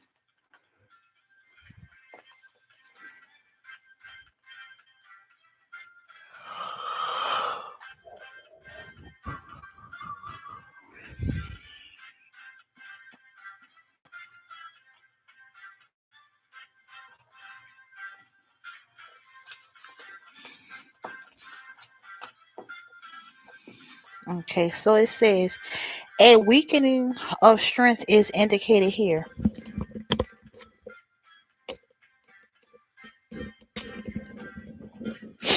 My bad. A weakening of strength is indicated here, whether it is mentally through stress or physically, bringing a warning of ill health depending on the surrounding cards. Negative energies could turn to aggression. You need to think more positively about your situation. If the card appears when you are asking about finances or relationships, there will be a feeling of insecurity in these areas. And then you got the tower in the reverse.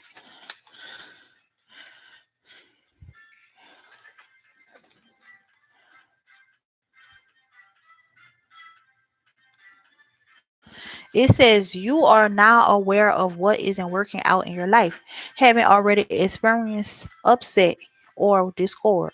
Now is the time when you have to come to terms with what you cannot change and what you can change in your life. But you need to differentiate between the two in order to clear the way to follow your spiritual path toward the future. And then you got the nine of rods in the upright.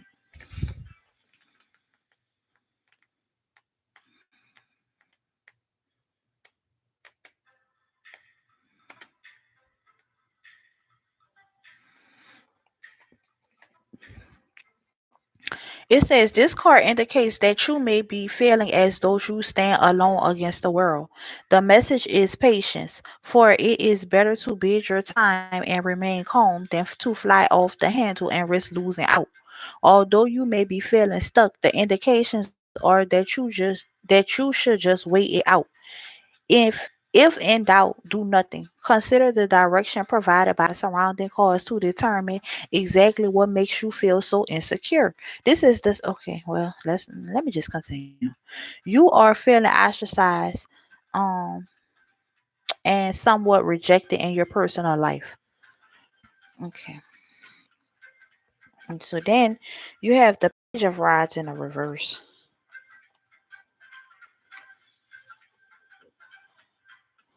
Okay, it says the above qualities become oh wait.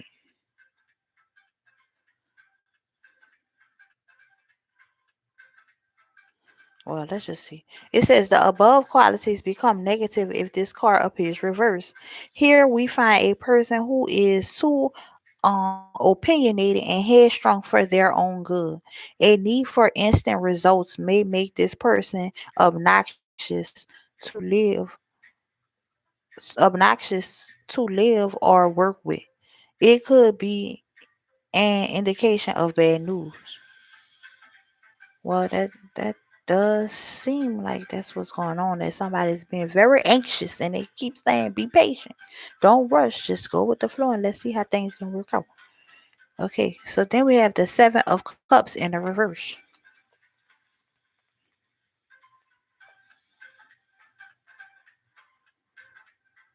It says you are beginning to see things in a clearer light now. You have got your priorities in clear perspective and are not allowing emotions cloud your better judgment as you did before. And then you got the six of cups in the upright. Just chill out. Everything gonna be all right. Let's see. The six of cups in the upright says, to get a clear reading, you must first take into consideration the cards that surround this situation.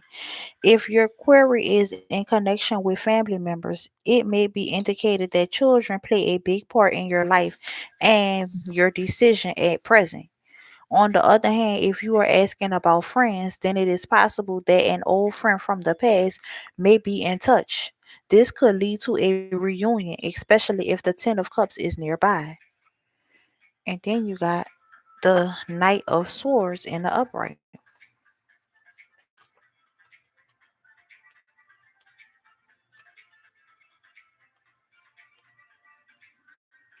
Okay.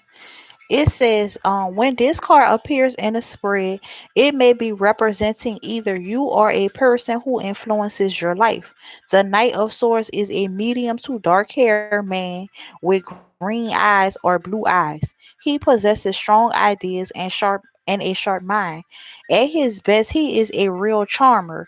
At his worst, he is very headstrong, convinced that he is always in the right and is not easily swayed in his opinion.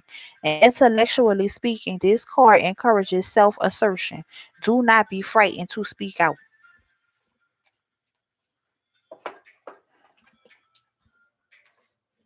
Okay.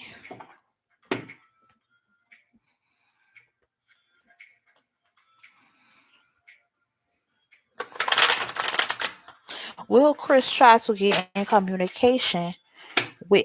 So far, I see yes.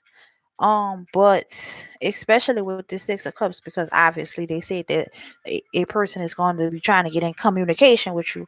But let's just continue on just to get a little bit more clarification. Is Chris going to be getting in contact with Lulu?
Lulu, this is too many cards that's coming out, but I just feel like I need to read these cards to you, but it's just so many. I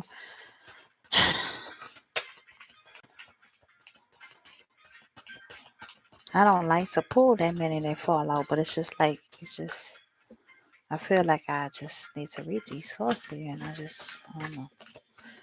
So we just gonna see, Lulu. I'm not getting nothing else out of the deck, so I guess we just gonna roll with what we got. It must be meant. So let's see what all we got. Okay.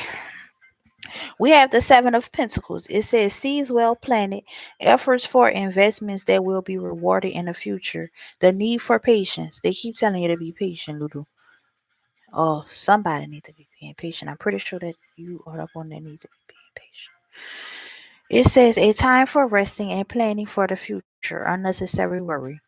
And then you got the Queen of Wands. I didn't show you the other card. That's the Seven of Pentacles. And then you have the Queen of Wands. And it says brilliant, talented, independent, controlling.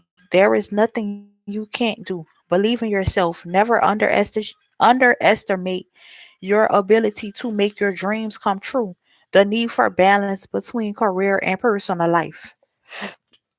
And then you got the Five of Swords. He looks sneaky.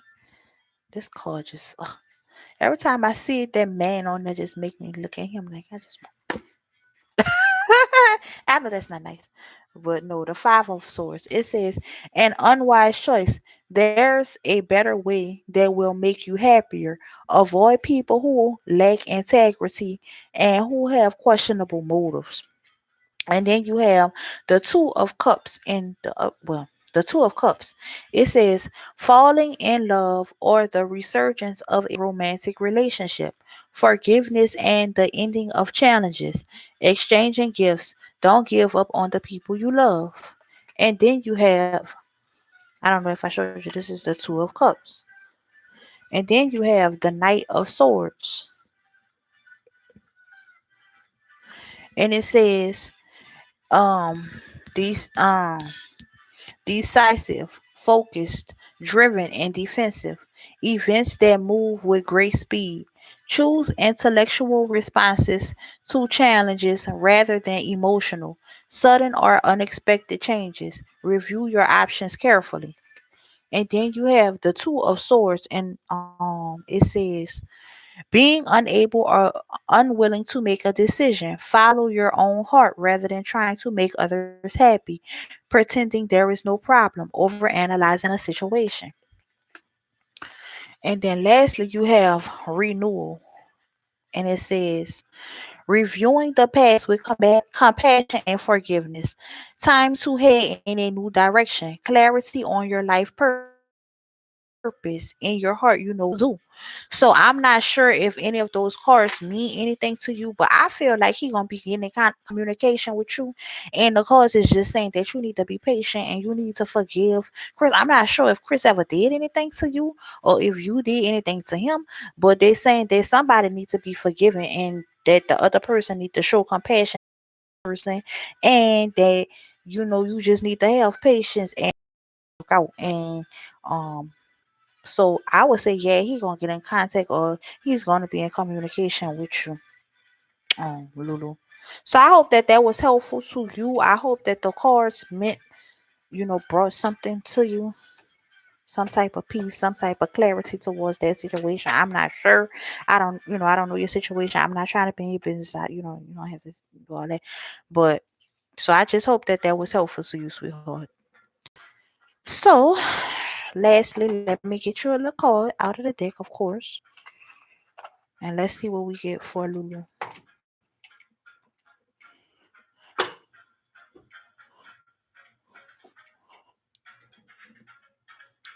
Okay, perfect.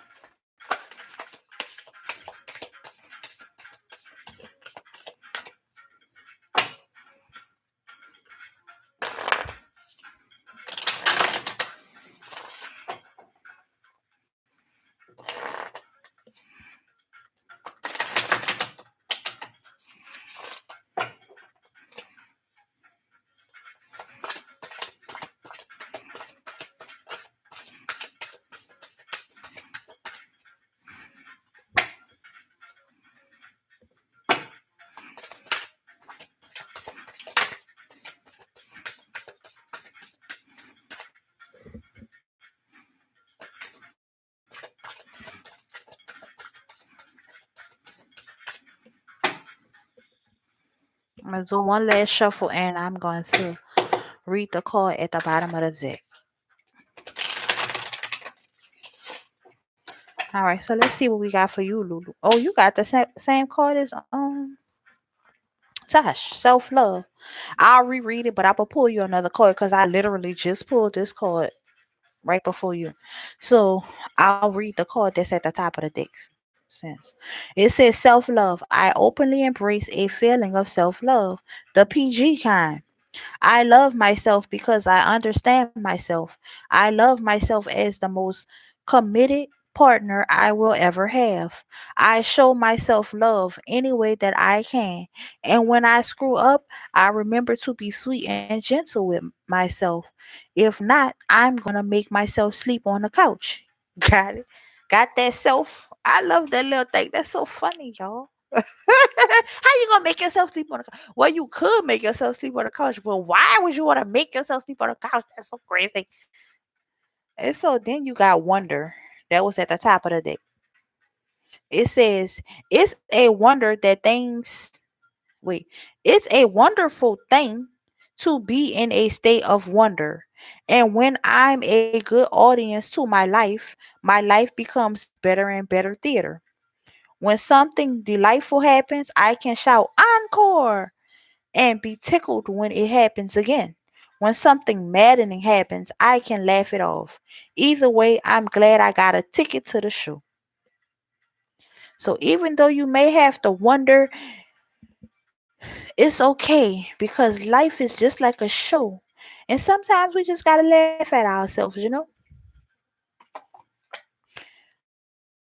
So, Lulu, I am glad, and I'm glad that I was able to give you some type of clarity to that situation, sweetheart. Lulu, I think you might have been the last person. I'm glad it resonated with you. I don't know if anybody else had asked me to do a reading on Joy Ann. I know you probably seen it. See, I knew my girl Joy Ann was on her fucking job, okay? My dog. That's what I'm talking about, baby. You're welcome, sweetheart.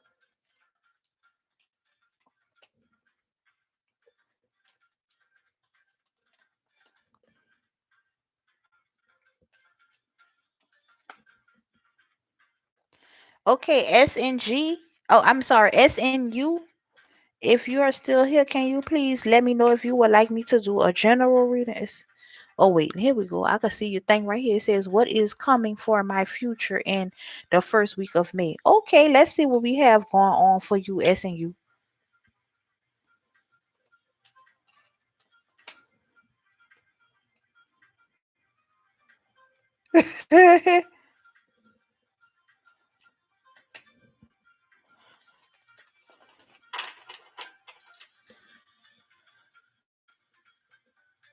Oh, what's coming up for my father? I'm sorry. I thought you said what's coming for me.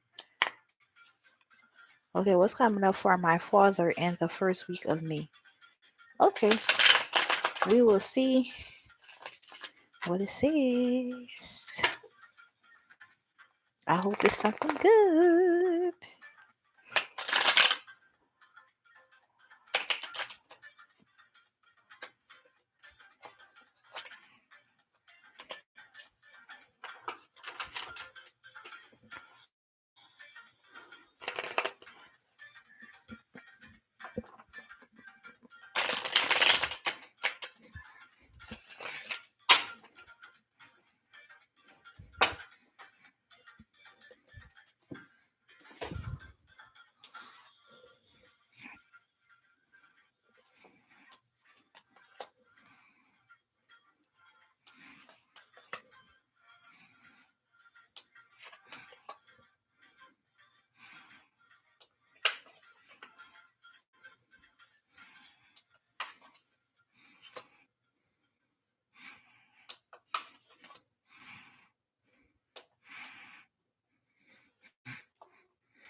All right, SNU, it's your turn, sweetheart.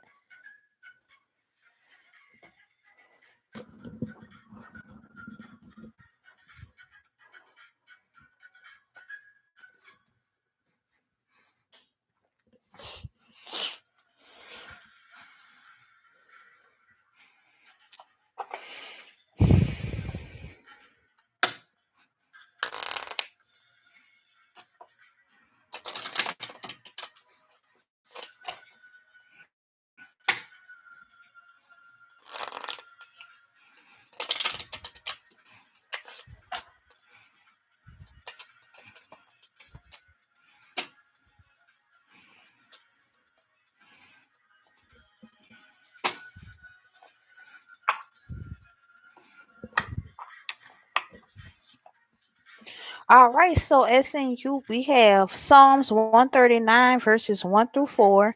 It says, Lord, you know all about me. You know when I sit down and when I get up. You know my thoughts before I think them. You know where I go and where I lie down. You know everything I do, Lord. Even before I say a word, you already know. You already know. And then you have Psalms 40, verses 8 and 10. It says, My God, I want to do what you want. Your teachings are in my heart. I do not hide your goodness in my heart. I speak about your loyalty and salvation. I do not hide your love and truth. I do not hide your love and truth. I know that's right. All righty. So now we're going to do SNU, and I course give me some type of clarification for the future of SNU's for the first week of May.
I'm gonna shuffle and then I'm gonna do one last shuffle and well, two last shuffles, I guess. So this shuffle and then one last slide through the cards.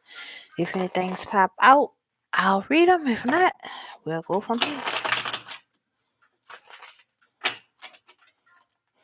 All right, and one last shuffle, and let's see.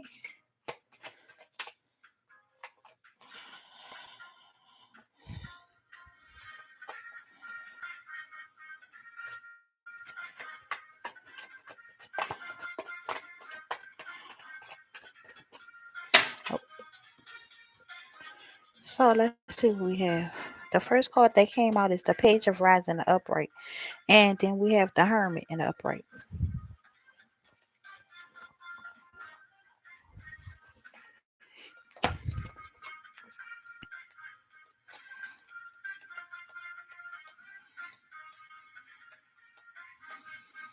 Okay, it says that this card may represent you or a person who is prominent in your life. A young, charismatic person under the age of 25 with fair hair and complexion of blue or green eyes. Rise usually depict fire signs of their characteristic. Strong will, enthusiasm. Well, we know your daddy not 25, so that just don't worry about that part. Okay, it says rides usually depict fire signs of their characteristics: strong will, enthusiasm, spontaneity, and determination. If none of this pertains to you, the alternative interpretation is that positive news is forthcoming, allowing one to actively proceed with a project or a goal. And then also you got the hermit and the upright.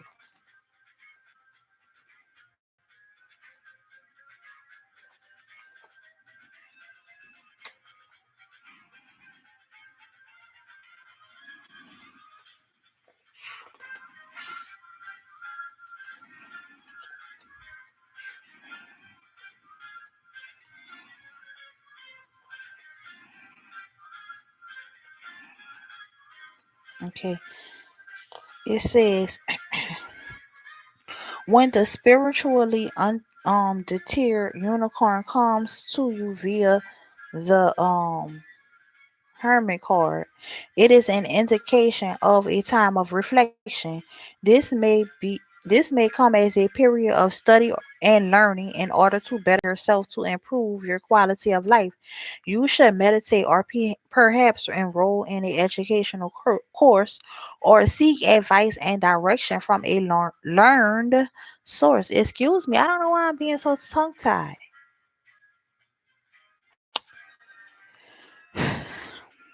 Okay. Maybe it is time to sit down with a good book so that you may become enlightened by inspirational literature. A period of solitude is now upon you, so use it wisely as life is too short to waste time.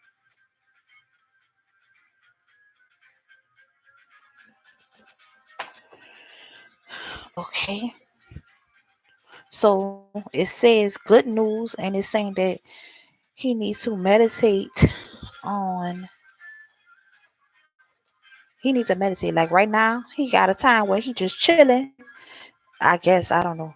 And maybe right now he need to just focus on himself. But I need to have clarification on the page of Rise, which is the good news, and the Hermit.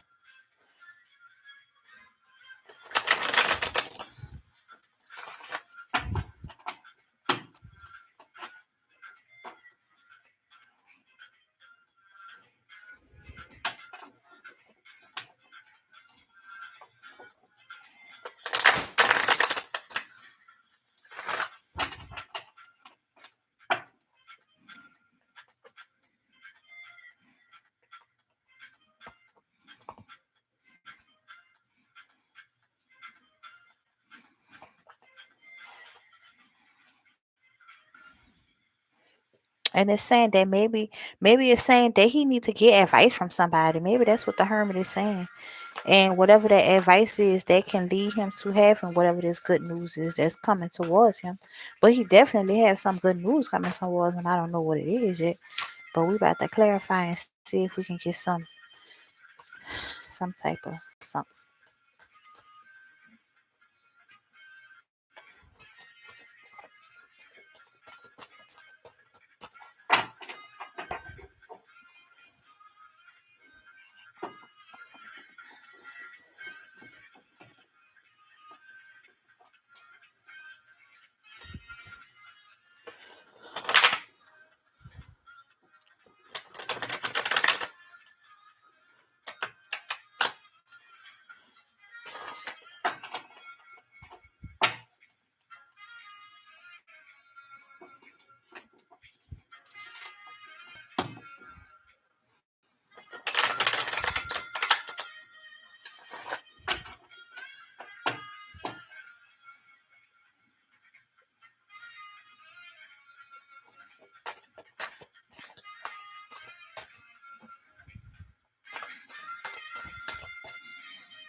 Let's see what we got. So we have stand on your beliefs, have confidence, challenge those in power, but choose your battles wisely.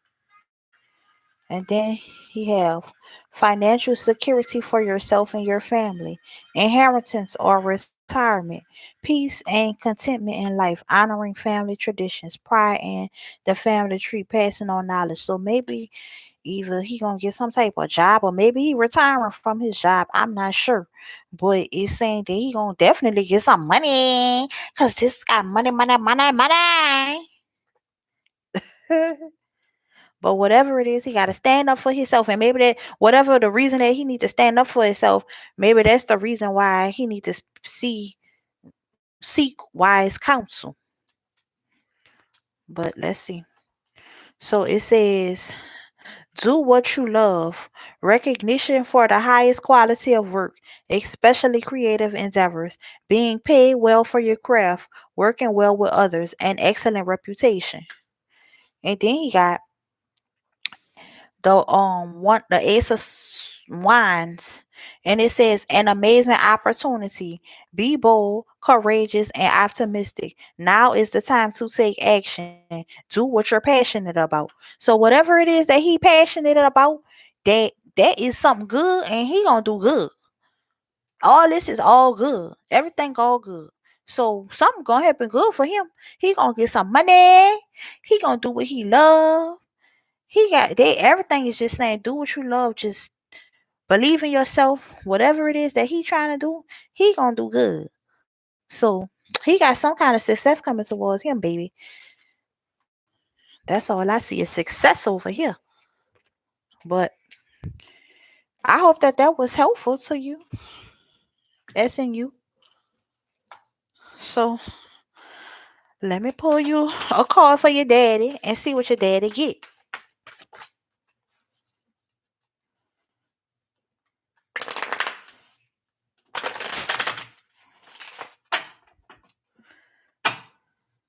Abundance. Your daddy got abundance, baby. He said, congratulations. It seems you're due a infinitely big piece of abundance pie. Feel like you don't deserve it? Knock it off. It's already plated and ready to hit your table. Reluctant to take it? Shut your hole. Abundance pie is big enough to serve everyone. So get your whipped cream ready, unless you're lactose intolerant, and enjoy your well deserved metaphorical dessert. Okay? And it's on period. Pooh. That's what I'm talking about. For the daddy, little daddy. Okay, SNU. So I hope that was helpful to you, sweetheart. Money, money. Okay, SNU. Like, please, daddy, get that money, baby. Get that money, daddy, daddy.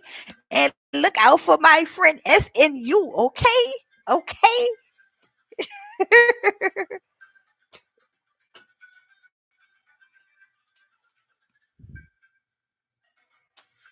Cause daddy got that money, that inheritance money, baby, baby. Okay, daddy. She, daddy got some money coming to him, baby.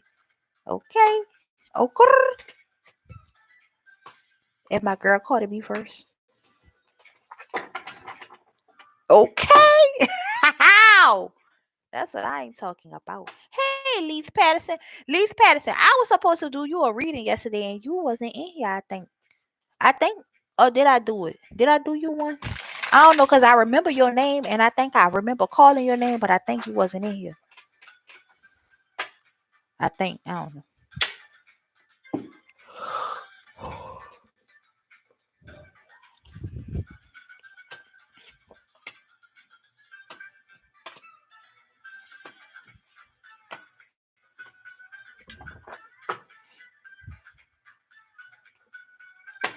Oh, my bad. I apologize. They might have had somebody else with a name similar, kind of like you.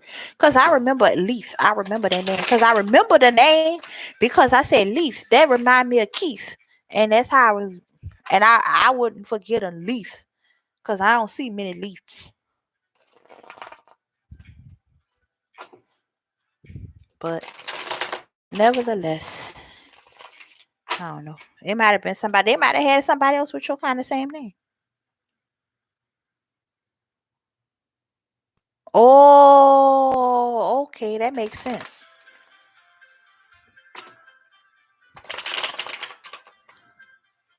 Yep.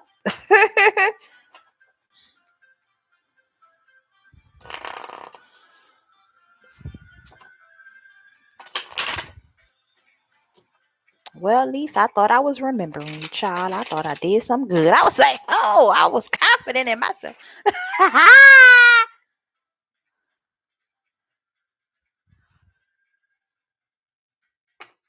Okay, D. I don't know. Okay, Leaf is next, and then D. It would be you after Leaf. So they just have one person in front of you. Okay, D. So Leaf said, "I'm just curious about love, life in general. I went through a breakup recently with a Scorpio about 4 years ago. I'm a Sag, Sun, Moon, Leo rising. You may be right, haha. I don't know.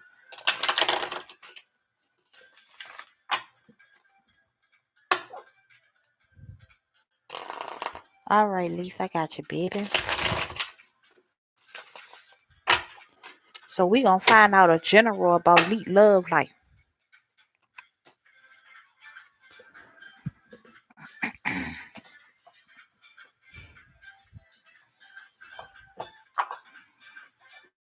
All right, Leaf. Okay, thank you, Joanne. All right, Leaf. So here we go. Okay, Leaf. Well, I apologize that that happened. Oh man. Well, let's see. Let's see what we got. Cause I hope you get something good.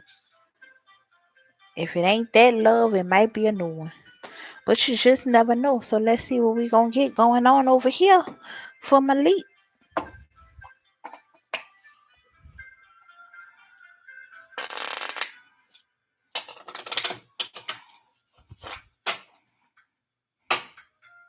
I never been to Australia. I'd always wanted to go one day.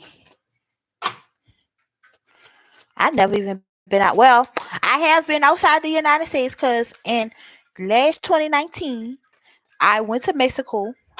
So I don't know if that count as being outside the United States, but I was on a cruise and I went to Mexico. So I have been outside the United States. But my goal in life is one day to travel the world and see all the different places all around the world. And I can make YouTube videos and record my travel so you guys can come with me.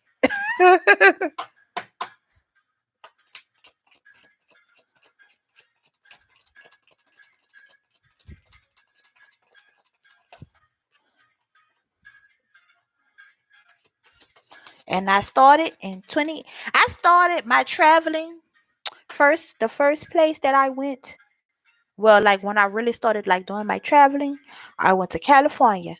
And I was so happy that I went to California. And then I went to Florida. Then I went to Mexico. Then I went back to California. And next, the world may never know.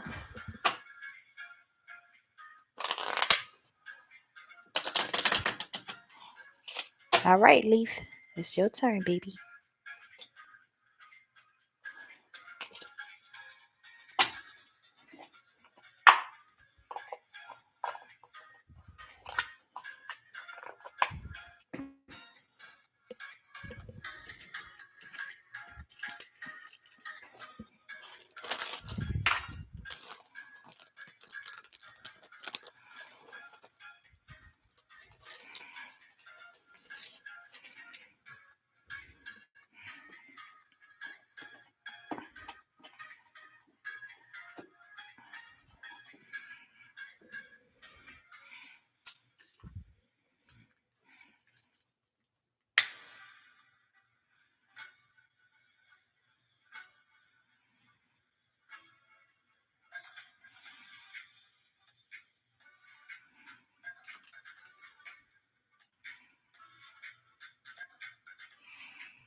All right. So the first question, I mean, not question.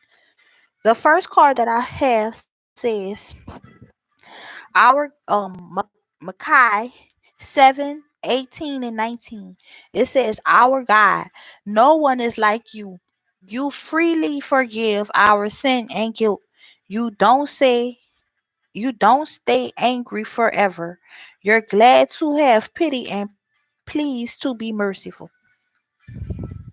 And then you have First Chronicles 29, 11, and 12. It says, to you, O God, belong the greatness and the might, the glory, the victory, the majesty, the splendor. You hold strength and power in the palm of your hands to build up and strengthen all. Okay? So I feel like oh I feel like I want to start with this hand for you, Lee. Thank you, sweetheart. What you say? I didn't even hear you. Hold on.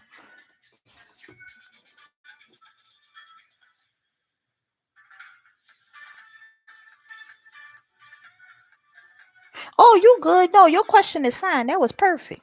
You okay, sweetheart?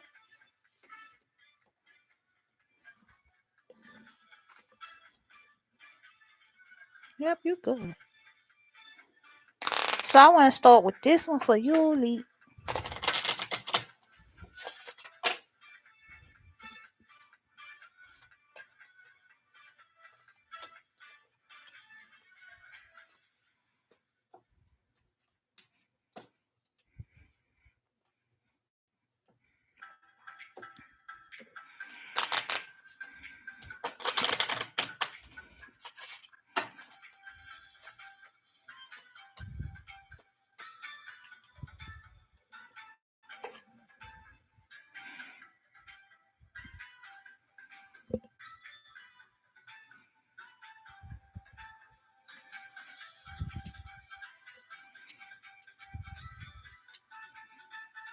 All right, Lee. So let me tell you the cards you got, and then I'm gonna clarify. I'm gonna read out the book what it said, and then I'm gonna do some clarification. After I read this. So the first thing says the current, which is you, Lee. You are the topic of the discussion. Okay. And then you have the sun. Let's see what the sun see.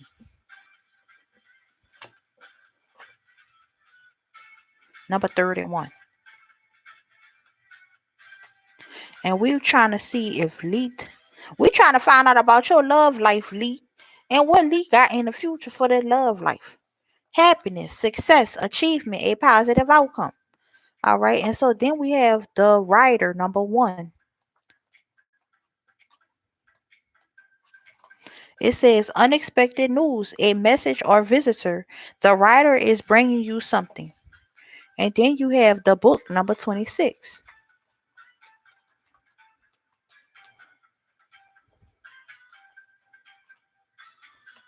It says education, learning, uncovering hidden information, secrets, and revelations.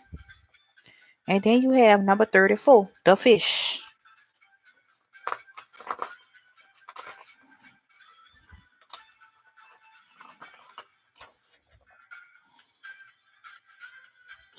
And it says when they have the book and the fish, it says education leading to wealth and stability. Well, let's just see what the fish see. Number 34. Because we ain't talking about no wealth right now. We talking about a love life. Well, wealth is good. I mean, that's an excellent thing. I'm not saying. And then it says abundance. See? So that's good. I mean, that's a great, excellent, wonderful thing. It says abundance, financial security, business success, a return on your investments. And then you got the mountain, number 21.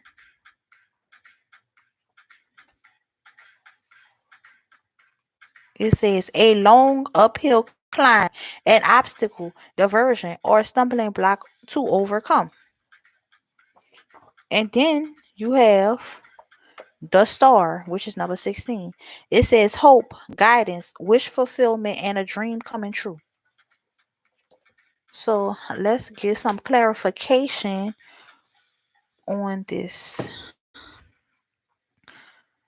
So you have happiness and joy coming to you. You getting some kind of good news is coming to you.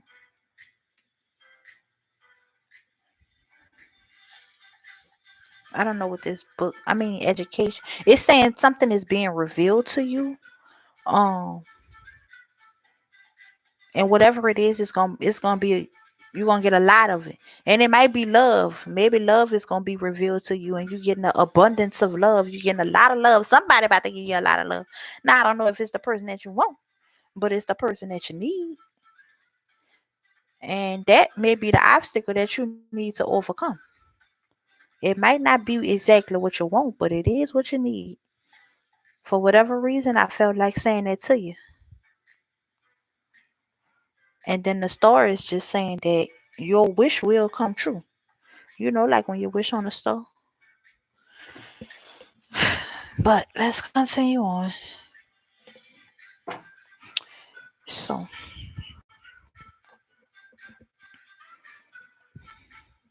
what messages is the writer bringing for um what messages is the writer bringing for um Leith?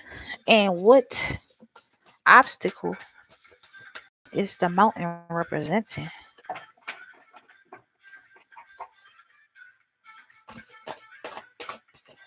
Is love coming towards Leith?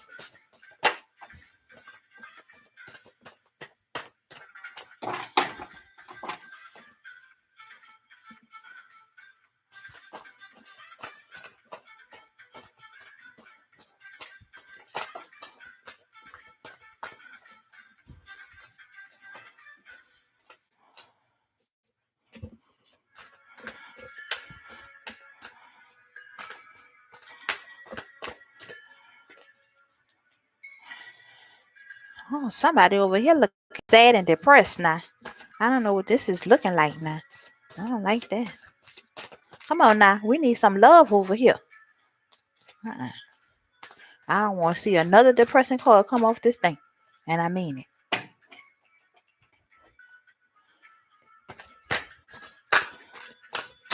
But it's not what I want. It's what comes out. But man. Well, that's good. Shit. I'm gonna do one last shuffle and see if I get anything else. I just hope that it's not nothing sad.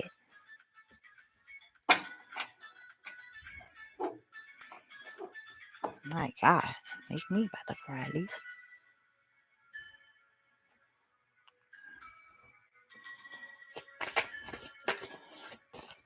What messages do we have for Leaf regarding the love life?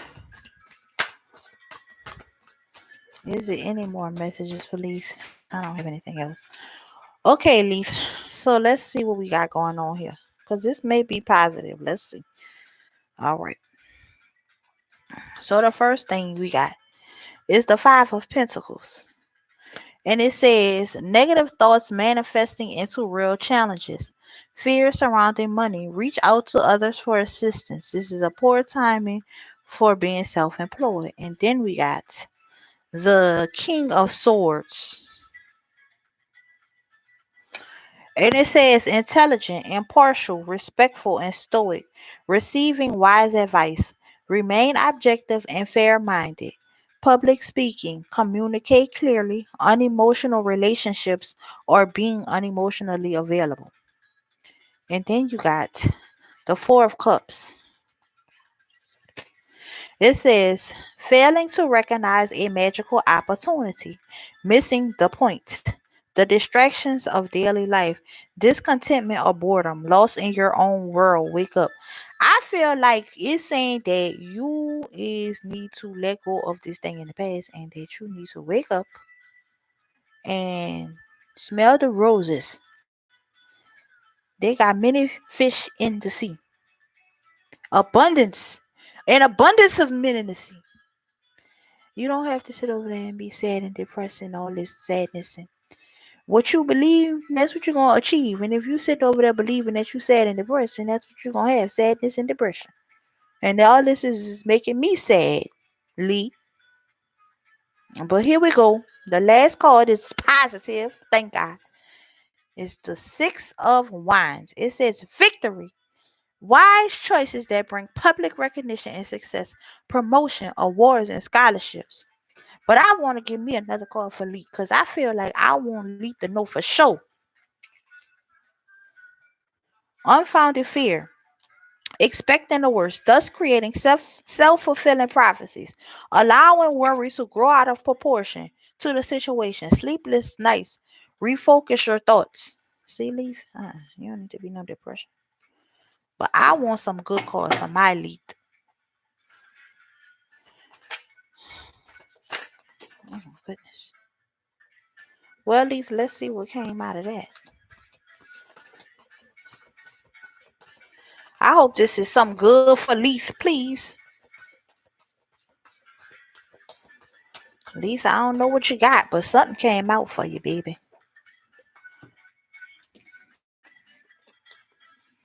Okay, here we go.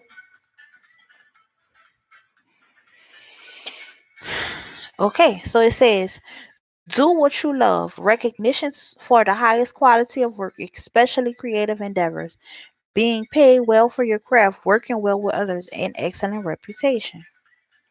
And then you got the Four of Wands.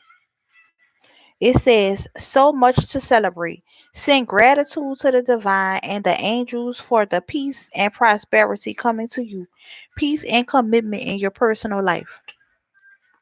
And then you got the Four of Swords. It says, insights that come from meditation. The need to rest or take a vacation. Allow yourself time before making a decision. Mental exhaustion. Get more rest. And then you got the Three of, what is this? Wands. It says planning for the long term, abundance from past choices, pride in the success of your labors. Be patient as you decide what's next. And then lastly, you have the Page of Wands. It says enthusiastic, optimistic, creative, impatient. News of exciting opportunities, allowing your creativity to soar. Do things that fuel your passion. Finish what you start. So it's saying, all I keep saying is, do whatever it is that you love. Lee. Don't be worrying about no love right now. Just do what it is that you love, and then it's gonna come to you. You just gotta be patient. But you got a lot of abundance coming to you. So right now, you just need to focus on yourself. Don't keep worrying about that. You sad about that. I mean, we all be sad sometimes, okay? But you got to move on and focus on Leap. You can't worry about what nobody else got going on. You only can worry about what Leap got going on. And then once you focus on Leap, guess what? The Lord gonna bring you somebody that you didn't even know you could have. And it might not be the person you want, because I know the person that you want is that person that you don't have right now that you're sad about. But guess what, Lee? The Lord gonna bring you somebody even more better. But the Lord can't bring you somebody more better if you sitting up here steadily worrying about somebody who don't want to be with you. That don't even make no sense. So you gotta focus on Lee. You can't worry about that. You got to focus on Lee, and you got a lot of abundance and prosperity and beautiful things coming your way. So stop being sad about that. But here we go. So let's get one of our little funny cards and see what we got going on for Lee over here.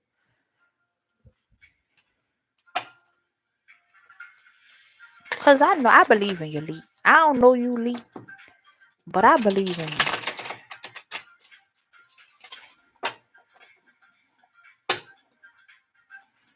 But you can't get something better if you're steadily worrying about something that else that ain't doing you no good. But if you believe it, you can achieve it. But you can't achieve it if you're over there believing in something foolishness. I'm gonna do one last shuffle and I'll read whatever card is at the bottom of the deck for you. I hope it's something sweet.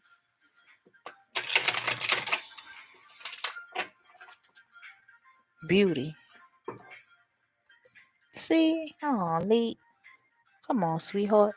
It says, I'm beautiful even when I don't think it. I'm beautiful even when I don't see it. I am beautiful no matter how many people don't say it. I'm beautiful and I don't even care if you know it. I'm beautiful, which is why I don't have to try to so hard all the time to show it.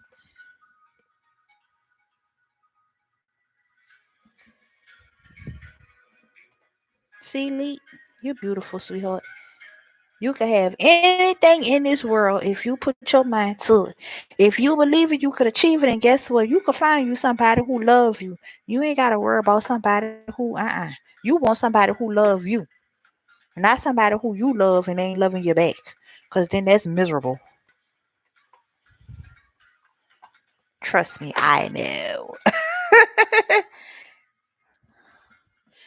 So Lee, I hope that was helpful for you, sweetheart. Oh, sweetheart, thank you. That made my heart jump. Thank you. D, you next. I really appreciate that, Lee.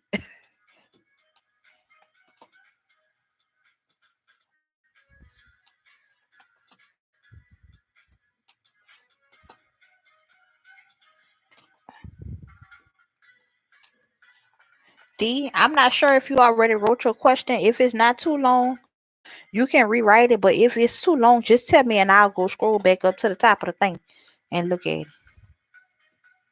Oh, thank you, Lee. I appreciate it, sweetheart. I hope that gave you some type of peace and bring you some type of happiness to know one thing. You got something beautiful coming towards you. You beautiful and you got something beautiful coming towards you.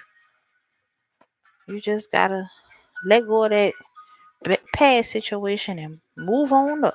I'm moving on up to the east side to a deluxe apartment in the sky high.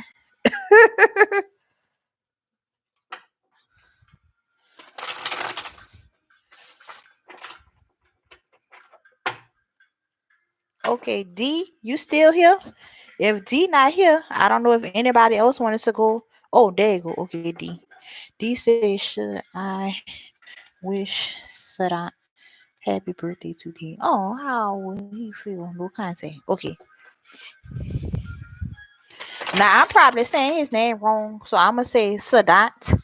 I don't know if that's how you say that, but I'm gonna just say Sadat because that's how I see it. Sadat. So I'm just shuffling the cards D, and then we gonna move. Oh, perfect.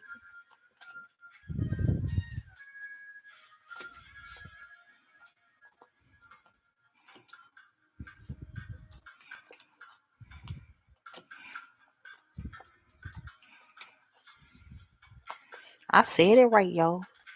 I be trying to say people names right.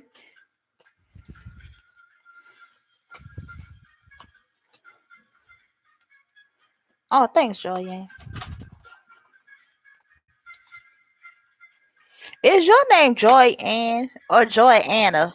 Joyanna. I'm calling you Joy Ann. I've been calling you Joy Ann since. I am so sorry, sweetheart. Why didn't you tell me that I was saying your name wrong? Oh my goodness. I just saw that A at the end of your name. I'm like, wait a second. That don't say Joyanne. It say Joyanna.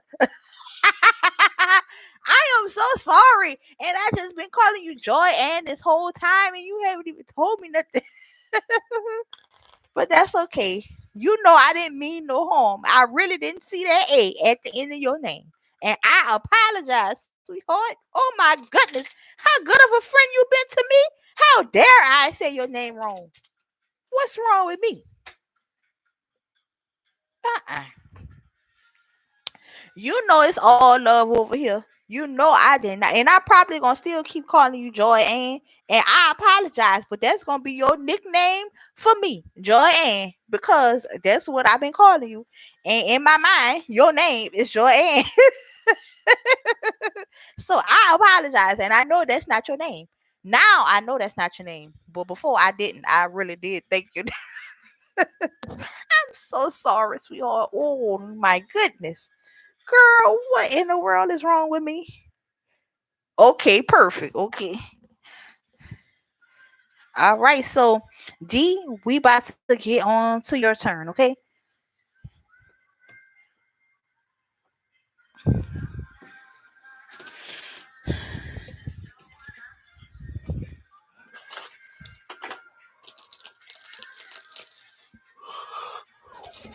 Excuse me.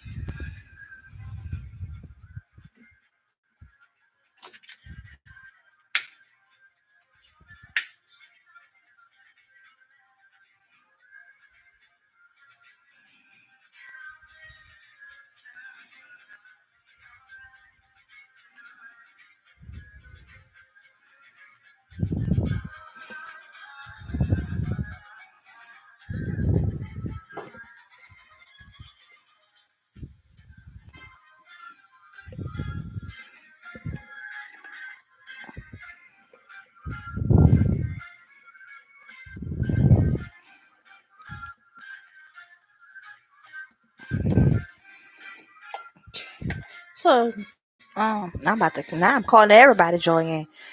D said she trying to find out about if she should contact Sadat for the birthday. I'ma just say, and I haven't even read the cards. I would say yes, but cause I just feel like you should contact somebody and tell them happy birthday. That's a sweet thing to do to anybody, but I don't know the situation. So let's see what the cards say. Because I could be wrong. They could be like, you don't need to say no happy birthday to no Sadat.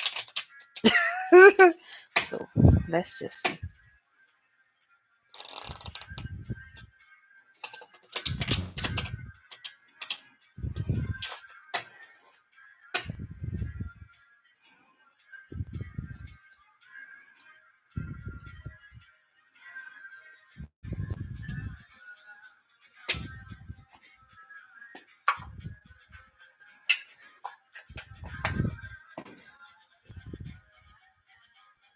Alrighty. So let's see what cards we got for you, sweetheart. So the first card we have is Psalm 61, 1 through 3. And it says, God, hear my cry. Listen to my prayer. I call to you when I am afraid. Carry me away to a high mountain. You have my protection like a strong tower against my enemies. And then you got Psalms 92, 1 and 4. It says, it is wonderful to be grateful and to sing your praises, Lord Most High, because everything you do makes me happy and I sing joyful songs.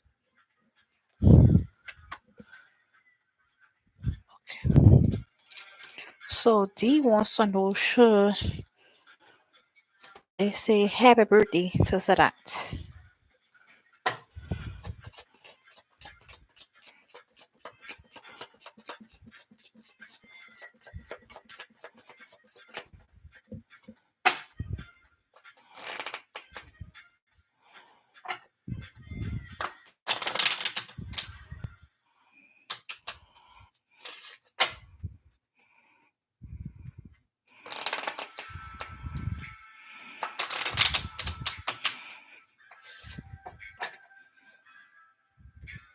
Should D say happy birthday to Sadat today?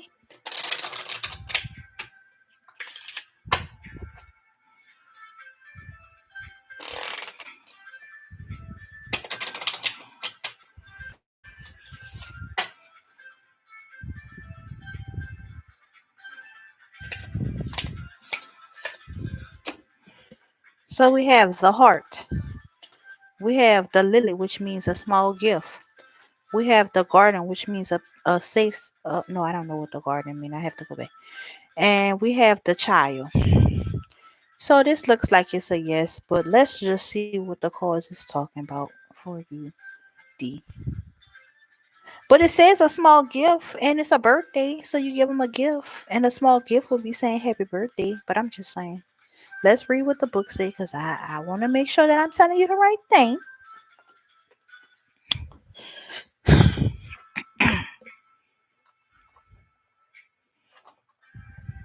Number 24 is the heart. And it says love, romance, generosity and caring, harmony and emotional security. And then you got number 30. It says the lily, peace and maturity of old age. Oh wait, this is not the right one that I thought was the small gift. That's another one. I apologize. It says peace and maturity, old age, conversely, virtue and purity, sensual and sexuality. And then we don't need to give that small gift for the birthday.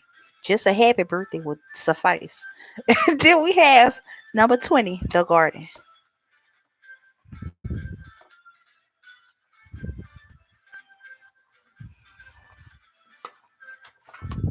It says a gathering, a social event, networking, public interaction, being out and about. And then you have the child, number 13, well, I know that means naive, being childlike, a new beginning.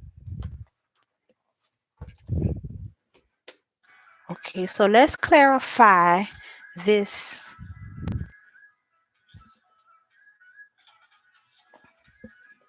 Hmm.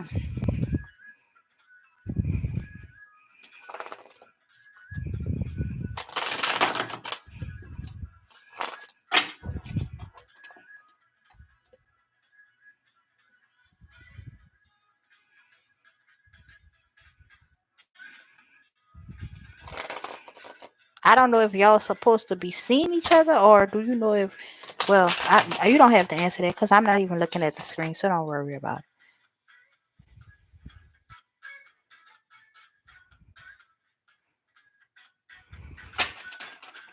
I need clarification on if D should tell Sadat happy birthday today.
Should D tell Sadat happy birthday today? Should D tell Sadat happy birthday today? See what we get.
I feel like I just want to get 2 more cards out of here.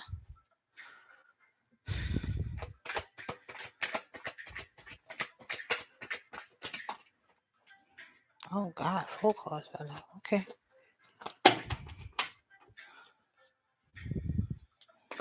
These 2 fell out. And then these 2 fell out.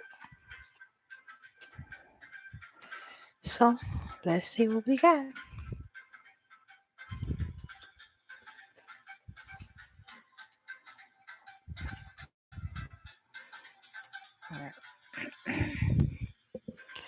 So we have the Page of Pentacles in the reverse, the Hierophant in the reverse, the Judgment card in the reverse, the King.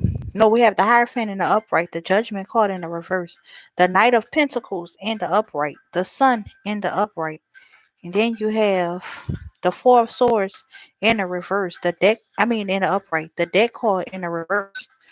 You have the Six of Rods in the upright and the Seven of Cups. Let's see what this is talking about, child.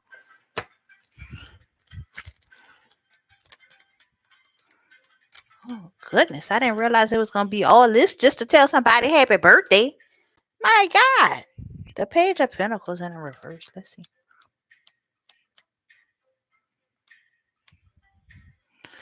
It says when this card appears reversed in a spread, be forewarned of the possibility of disappointing news about a financial situation. It okay, so no, that's not good. So then we have the Hierophant in the upright. And I apologize if this is not the message that you want to hear, but I just have to read it to you what I get, okay? So then the Hierophant in the upright says, it may now be time to widen your vision. You may be approaching a time of change, whether you want to or not. You need guidance, so take the advice of others. Although ultimately it is your decision as to which path to take, sometimes it helps to see another person's point of view and learn by their mistakes. And then you have the Judgment card in the reverse.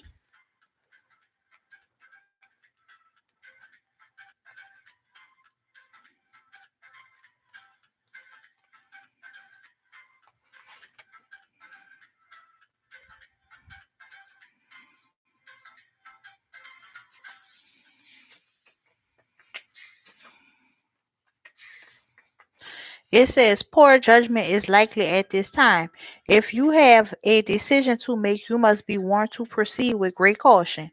It will benefit you to listen to the spiritual advice of a higher person who knows the way of the unicorn and the inner self. If this pertains to legal matters, the case may be lost and disappointment will be the result. You may have to backtrack to find out where you went wrong in order to correct your mistakes. And then you have the Knight of Pentacles in the upright.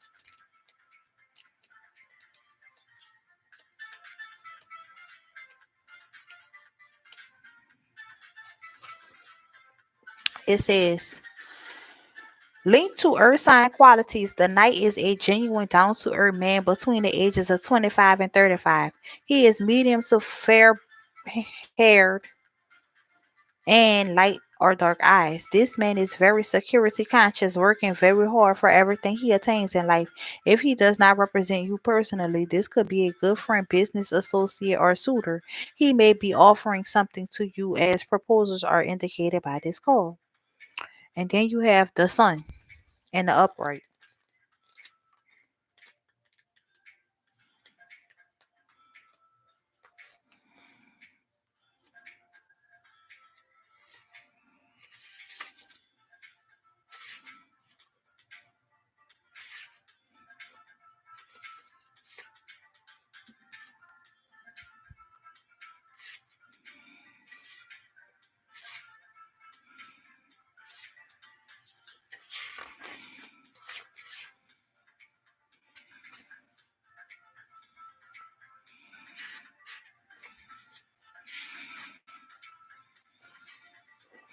I'm coming. I apologize. I know I'm taking forever to find this page. What in the world? Okay, here we go. So the sun. It says success, fulfillment, and attaining of goals is the message of this card. The surrounding cards will shed light on the area of life most fulfilling for you now. If cups surround, then security in a relationship is assured. If the Four of Rods is close by, marriage could be in the air. This card represents a joyful outcome to situations pertaining to promotions, a new job, a better standard of living, health, wealth, and happiness. And then you got the Four of Swords in the upright.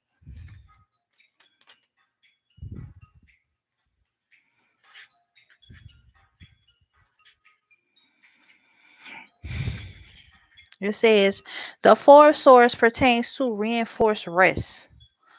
Time is needed for one to recover completely. The surrounding cards will pinpoint whether this pertains to physical or emotional rest.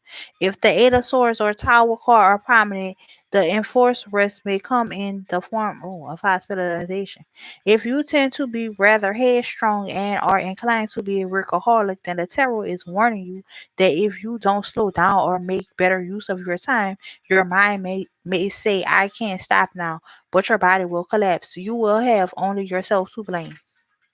Keep in mind that this need to rest could pertain to someone close to you rather than yourself. And then you have the dead card in the reverse.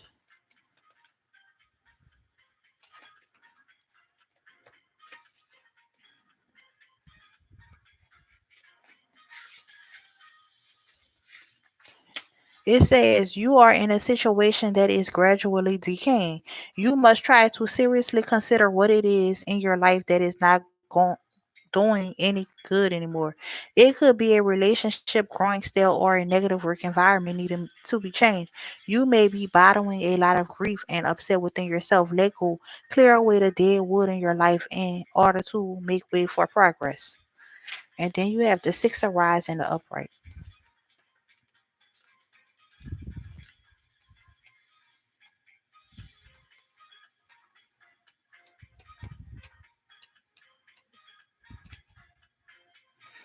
It says the appearance of this card signifies victory over personal problems. Prepare for a new venture to change or change of direction for the better. If pentacles are in the spread, you will experience financial success. If cups are surrounding this card, the indication of emotional happiness, perhaps winning the hand in marriage of the person you love. And then you got the Seven of Cups in the upright.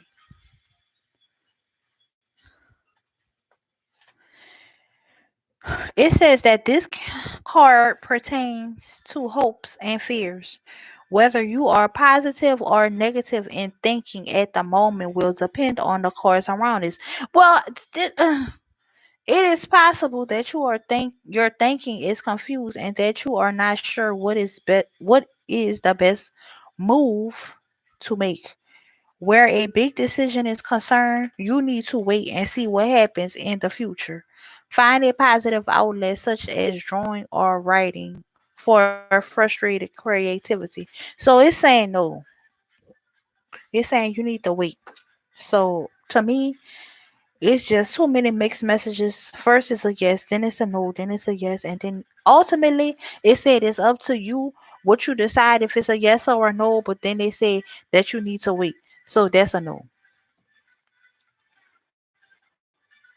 So I would have said yes, but the cards is saying no.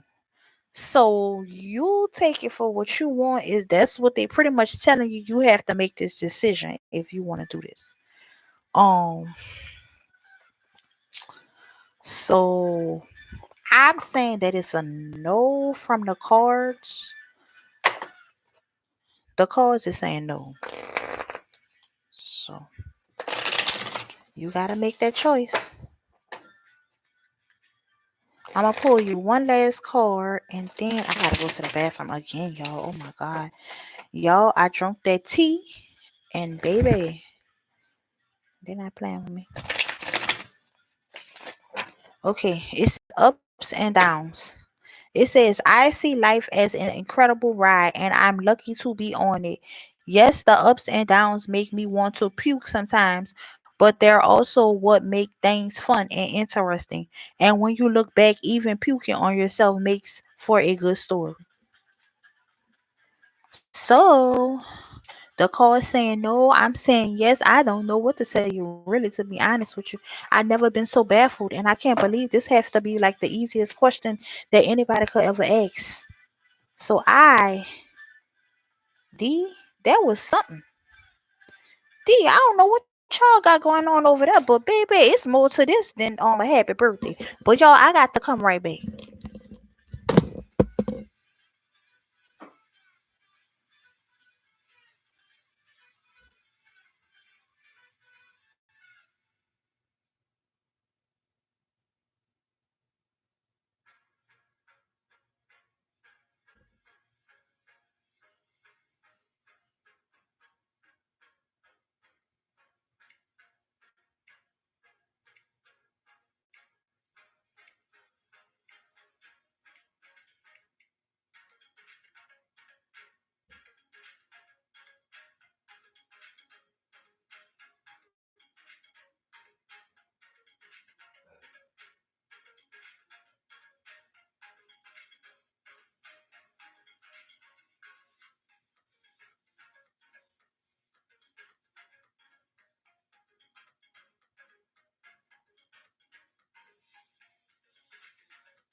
My bad, y'all. I apologize. I had to go to the bathroom.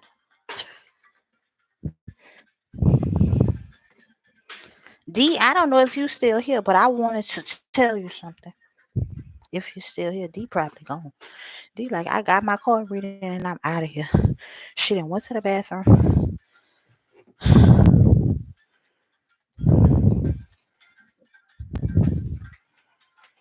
She didn't tell me nothing. D, I tried my best, but D, you gotta make your own decision. But I wanted to tell D something, but I don't think D's still here, y'all. So I guess it doesn't matter. She'll figure it out. Okay, so who is it? Agnes, how you doing? And I know your name not Agnes. Agnesia. How you doing, sweetheart? Okay, so you want a call reading? Agnesia?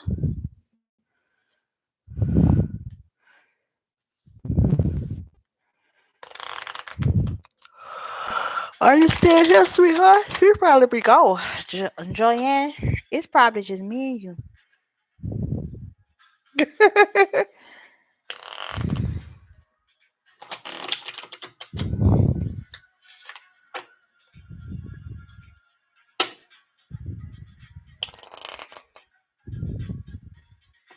Okay, that's fine too. Now, if you ready to get off, we can. If not, we could talk because I ain't got nothing to do. All I was gonna do is go lay down. Okay, child, please. Girl, shit.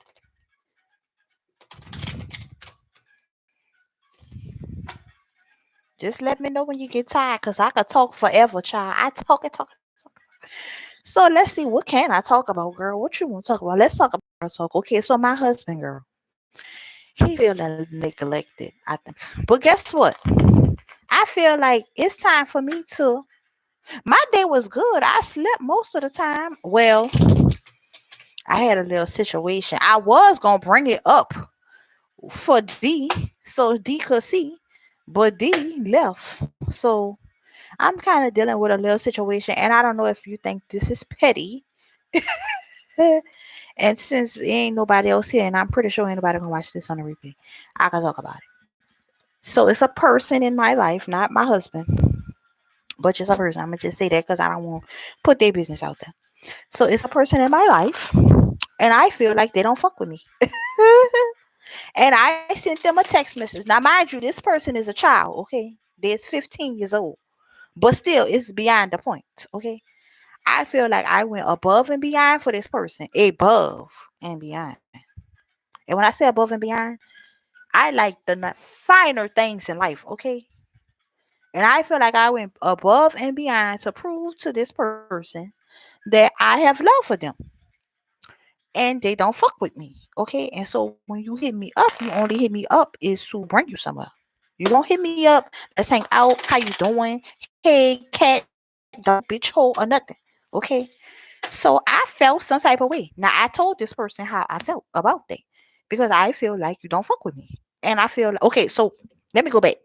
So I sent a emoji text message. Now I know this is petty, okay? I know this is petty.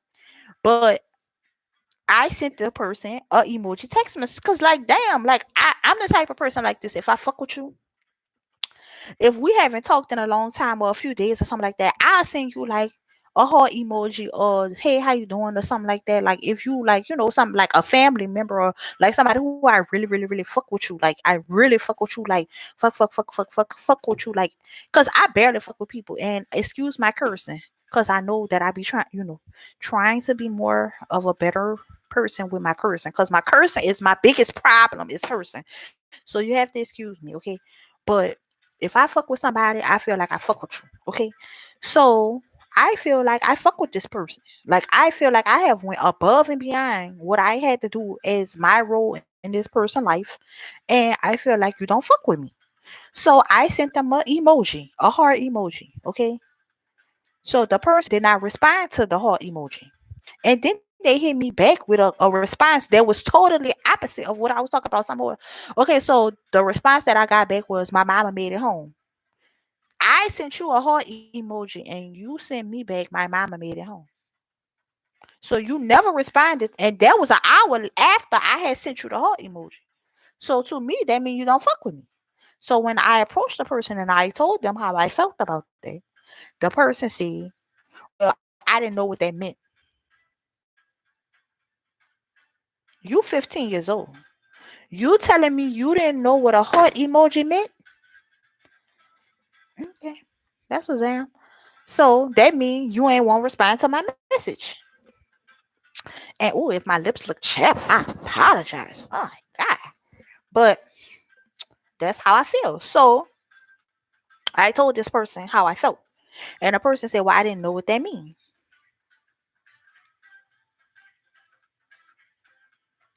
Okay. But then the person is still hitting me up to bring them somewhere. It's not like as if you stop and ask me to bring someone.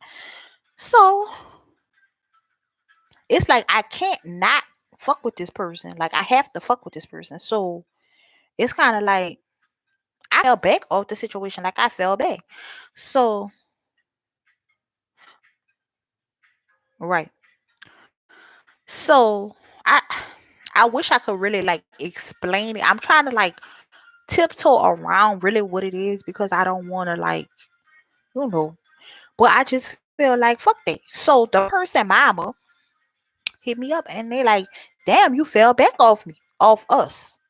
So, like, I feel some type of way like you ain't been coming around because I was hanging with them every day. I'm talking about I'm over there. We having seafood Friday on me. We having girls' night on me. Everything. I'm not doing no tripping, but it's on me because I feel like I'm blessed and I can do that. Okay. So I don't feel no type of way about nothing that I ever did. I'm gonna just say that I don't feel no type of way about nothing I ever did. But like we was really having like, I thought I was being like a good friend, like a good person to this person. And I feel like let that would have been one of your home girls that hit you up. You would have knew what that heart emoji meant, but me, you don't know what it mean. And I feel like that's fucked up. When I have went above and beyond, I have did more things for you than I feel like probably anybody in your life will ever do for you as far as like the things that I have done. Not saying like your parent, like your mama, but anybody else other outside of your mama would not even go to the extent of the things that I have done for you. And for you not to even hit me up and tell me happy birthday, for you not to never hit me up, and the only time you hit me up is, "Can you bring me to go do this and that?" You can't even hit me up and say, "Can we hang out?" You can't hit me up and say, "Hey, how you doing?" You ain't even much hit me up and say happy birthday. Now they did. See, now I'm about to go into business. Y'all was about to. I had a party. They gave me a surprise birthday party. I appreciate that. That was beautiful. And the person was being nice to me at the birthday party, and I appreciate that. And they told me happy birthday at the birthday party, but the birthday party was 5 days after my birthday. But for your birthday, I threw you. I bought all decorations for your birthday. I bought you a cake. I bought you Alexander McQueen tennis shoes. I went out of my way for you, and you couldn't even much tell me happy fucking birthday. You don't fuck with me. That's what I feel. And I don't know. I guess I just am feeling petty about it. But I feel like fuck that. You don't fuck with me. So why am I gonna keep coming around somebody who don't fuck with me? I'd rather be by myself. And I know that's a child, and I probably shouldn't be like that with no child and this and that. But fuck that. My feelings was hurt. And I told you my feelings was hurt. And my response to your response to me when I said that my feelings was hurt was you didn't know what my text message meant. Not, "Oh, I do got love for you." Not, "Oh, I fuck with you." Not none of that. So to me, you don't fuck with me. So no matter what you saying, the other person, the mama, you could say that all day, but the person don't fuck with me. If you don't fuck with me, you don't fuck with me. And it is what it is. Don't. And I personally told the mama that I didn't even want her to tell the person how I felt because I feel like fuck that. I don't want no fake love. I don't want you to now all of a sudden now you hitting me up. No, fuck that. You wasn't hitting me up before. You wasn't fucking with me before, so you don't fuck with me. You have had several. I am the nicest person out here in this world. Like, to be honest with you, I will give my shirt off my back to anybody. I be nice to homeless people who I don't even know. So you know the extent that I will go to for somebody that I fuck with. And you mean to tell me I can't even get a hey ho, how you doing? No. Uh-uh. But then when I fall back, when you ask me to bring you somewhere and I don't respond, now you feel some type of way? Oh, I guess I'm just a taxi cab too. No. No. And maybe that person don't feel like that. And like the mama said, the person will never know if you don't say anything. But I feel like if I say anything, then it's not gonna be genuine. Cause now it's like I'm telling you to be my friend. And why should I have to say that to you when I have bent over backwards and have done above and beyond to show you that I fuck with you? No, no indeed. So that's the little situation that I had going on. But that's not no big deal. I mean, that ain't the end of my life. That's not nothing like, but that was something that I was dealing with today. Like as far as the mama texting me, asking me like why I haven't been coming around. But I feel like, fuck that. Shit. I feel like I'm damn near kissing a child ass. That's not doing nothing for me. No. And like I told her, I see it now. I'm going too far. Nah, like I told the mama, I don't expect that person. I'm gonna say her. Fuck her. I didn't already say it. I don't expect her to kiss my ass, and I'm not gonna kiss her ass. But don't expect me to keep getting kicked in the fucking head either, cause that's dumb. What I look like a damn ass or a fool? Cause I'm not neither one. Now I'm nice, but I'm not fucking stupid. And yes, I'm blessed. And yes, I can do a lot of things. And that's fine. But just because I'm blessed, that don't mean I want a motherfucker to fuck over me. Shit, cause I came from nothing too. Yeah, I got something now, but just because I got something now, that don't mean that I want a person to just treat me any kind of way because you feel like I got it like that. So yeah, I could do this and that, which I can, but that's not the point. The point is, if I fuck with you, why you not fucking with me the same way? And don't come fucking with me now because you know how I feel about you not fucking with me. I wanted you to fuck with me just off the strength of damn, I fuck with her like damn, I wonder how she doing today. Not because I said that, I don't know. I hope what I'm saying even making any sense. Cause to me, it's just feel like now I'm just going on and on about it. So I'm gonna just leave it alone. But yeah, so that was that situation. It ain't really nothing. I mean, fuck, it ain't stopping my show. It ain't stopping nothing I got going on. But it hurt my feelings because I feel like fuck at the end of the day, I feel like I went above and beyond for you. And I have done things for you, which I don't regret nothing that I ever do for anybody. Because everything that I do is out the kindness of my heart. And I don't expect nothing in return. I don't expect nobody to kiss my ass or none of that shit.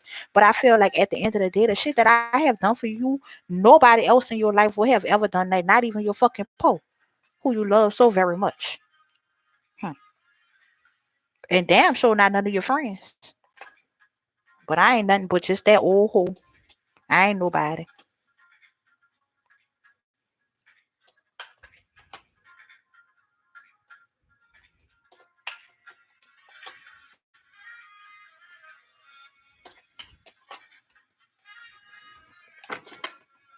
Right. That's what I'm saying. No. I don't want no fake love. If you can't fuck with me because you fuck with me, then you don't need to fuck with me at all. So I'm good. And I know it's like, damn, if she don't know, then how can she change? But it's like at the same time, if she do know, if I do tell her how I feel about that situation, then it's not gonna be real. So I rather just say fuck it. I just don't want nothing. I don't even want a relationship. And like I told the mama, if it wasn't for the fact that I got love for y'all, baby, you it would have been over.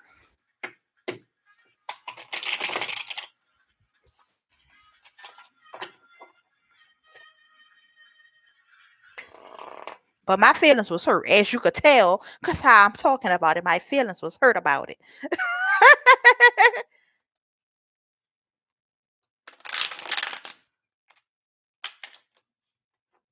Well, okay, so you're right. I do need. See, that's my problem. See, I have a problem, and my problem is that I'm too nice, and I've been like this my whole life. And things have only gotten worse and worse with my niceness. I'm just too nice. Oh God. And I guess I just feel like damn, like okay. If I see a person in a situation, if I fuck with you and I see you in a situation and I feel like damn, I can make this person life happier because when I was 15 years old, I wish somebody would have bought me some Alexander McQueen's. I wish somebody would take me out to eat every day. I wish somebody would take me to go get my fucking nails and toes done. I ain't had none of that when I was 15 years old. You know what I'm saying? Trust me, the things that I've done, a lot of people ain't had when they was 15 years old. So I feel like fuck that. No. Shit. But I guess it don't always pay off to be nice to people. Well, I don't know. The mama said the person felt hot. She basically feels right now she's feeling how I felt or how I feel about her is how she's feeling because she texts me Friday and asked me if I can bring her by her friend house. And I did not respond because I am not a taxi cab and you don't fuck with me. So why is you asking me to bring you by your friend? Because you didn't know what my text message meant, so I didn't know what yours meant either. So I didn't respond like you didn't respond to me.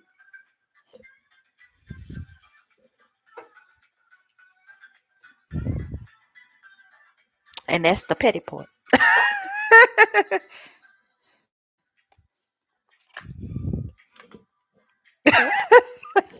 Sorry.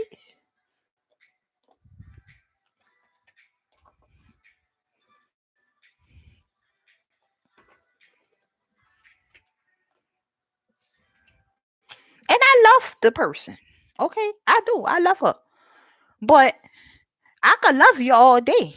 But if you ain't no good for my life, then ain't no need to continue on with the relationship. What is the point? For what? So you can keep kicking me in my fucking head or making me look fucking stupid?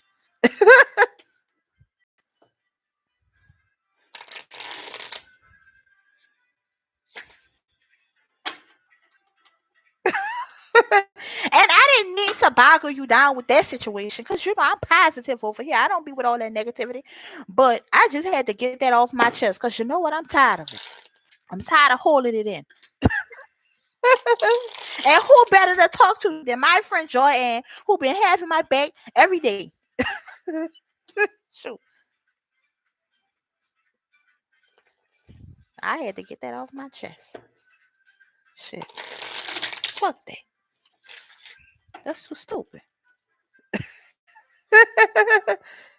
Yep.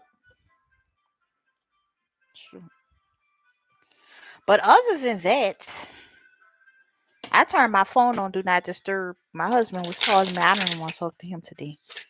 He kind of made me mad a little bit, but that ain't about nothing because he always making me mad with his fucking shit. But he'll be all right tomorrow.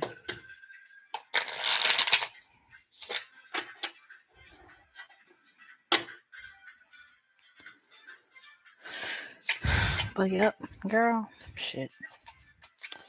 That's all I had going on today. I slept for a long time because I was up late last night and stuff, and I was tired. And I don't normally sleep for a long time. Like I get up in the morning, even though I ain't got nowhere to go and nothing to do. I still get up in the morning. Mm, I don't know, but today I was tired. So, oh, but like I was saying earlier, I had applied for a couple of jobs. Um, I don't know if you was in here when I was saying that I had just graduated. Well, I ain't just graduated. I need to take that back and stop saying that I just graduated because I didn't just graduated, but I graduated from nursing school in last May. And so I took my NCLEX last week on the 16th. And on the 17th, girl, I got my results and I am a nurse. So now I'm a nurse. But I was not in really a rush to start working yet.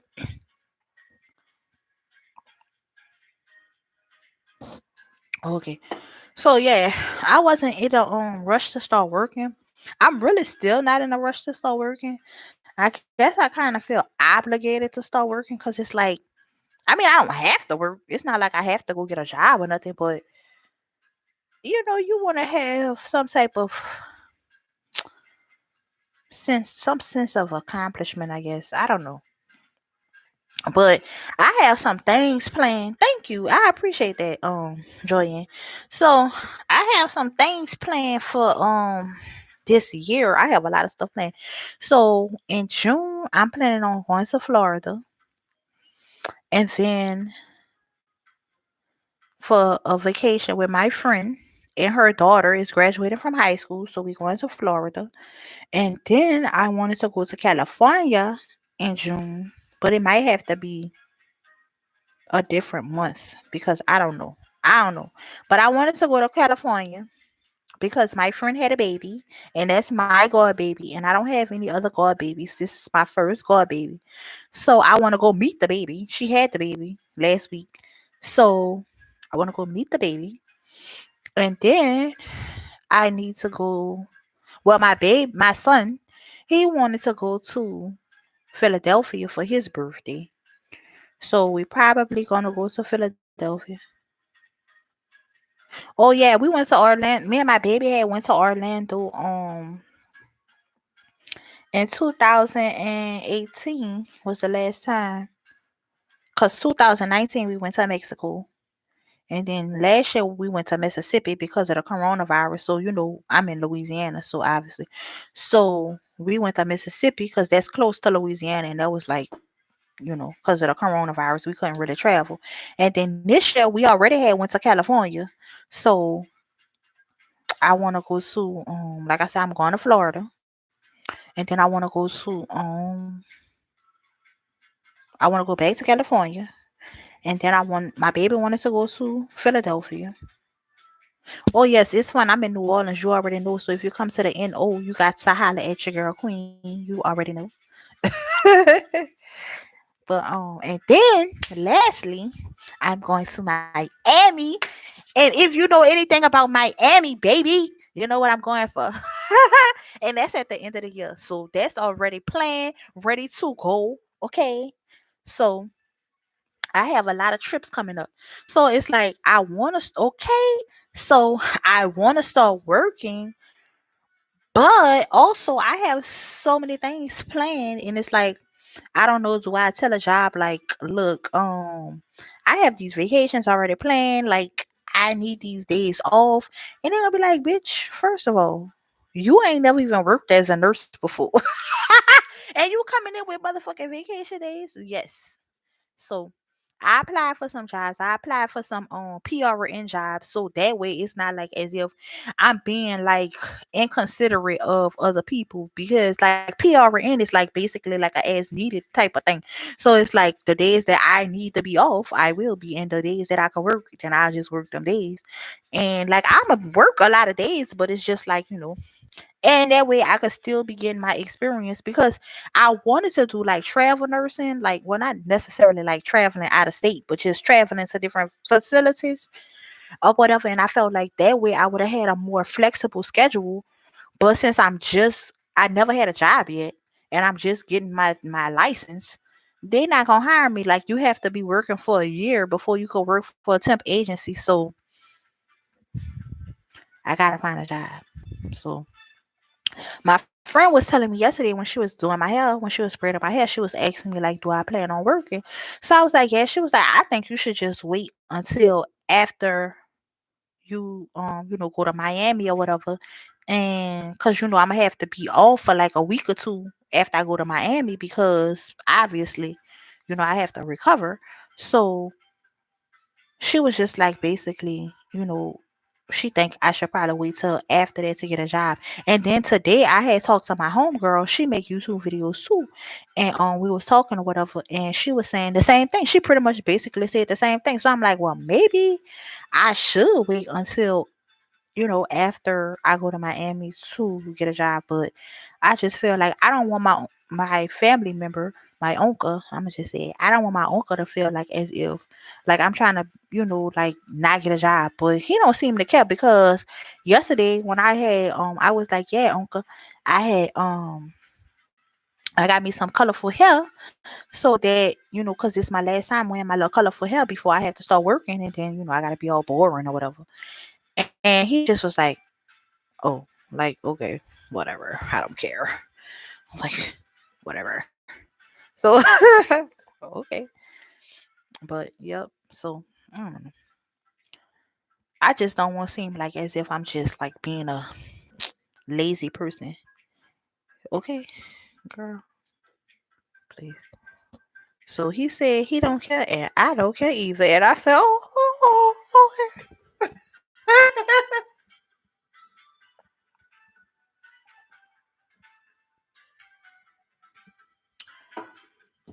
I thought he was gonna be like, "Why you got all them colors in your head?" But he ain't say nothing. He was just like, "Whatever."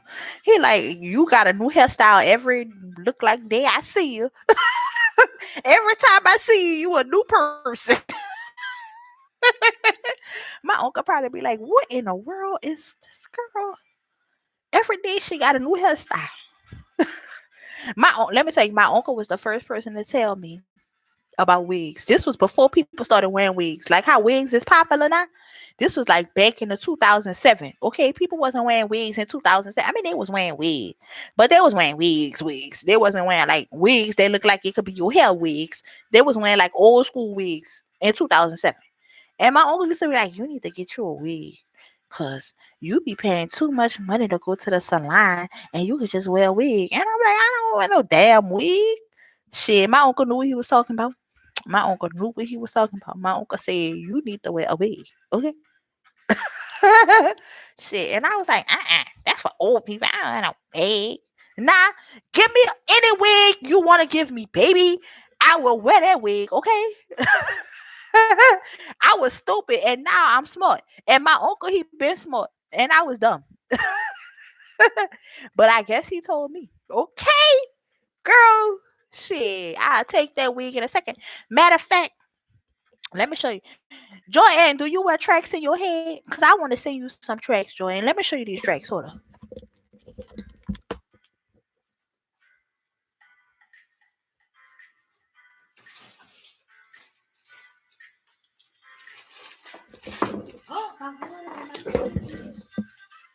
Joanne, I hope that you wear tracks.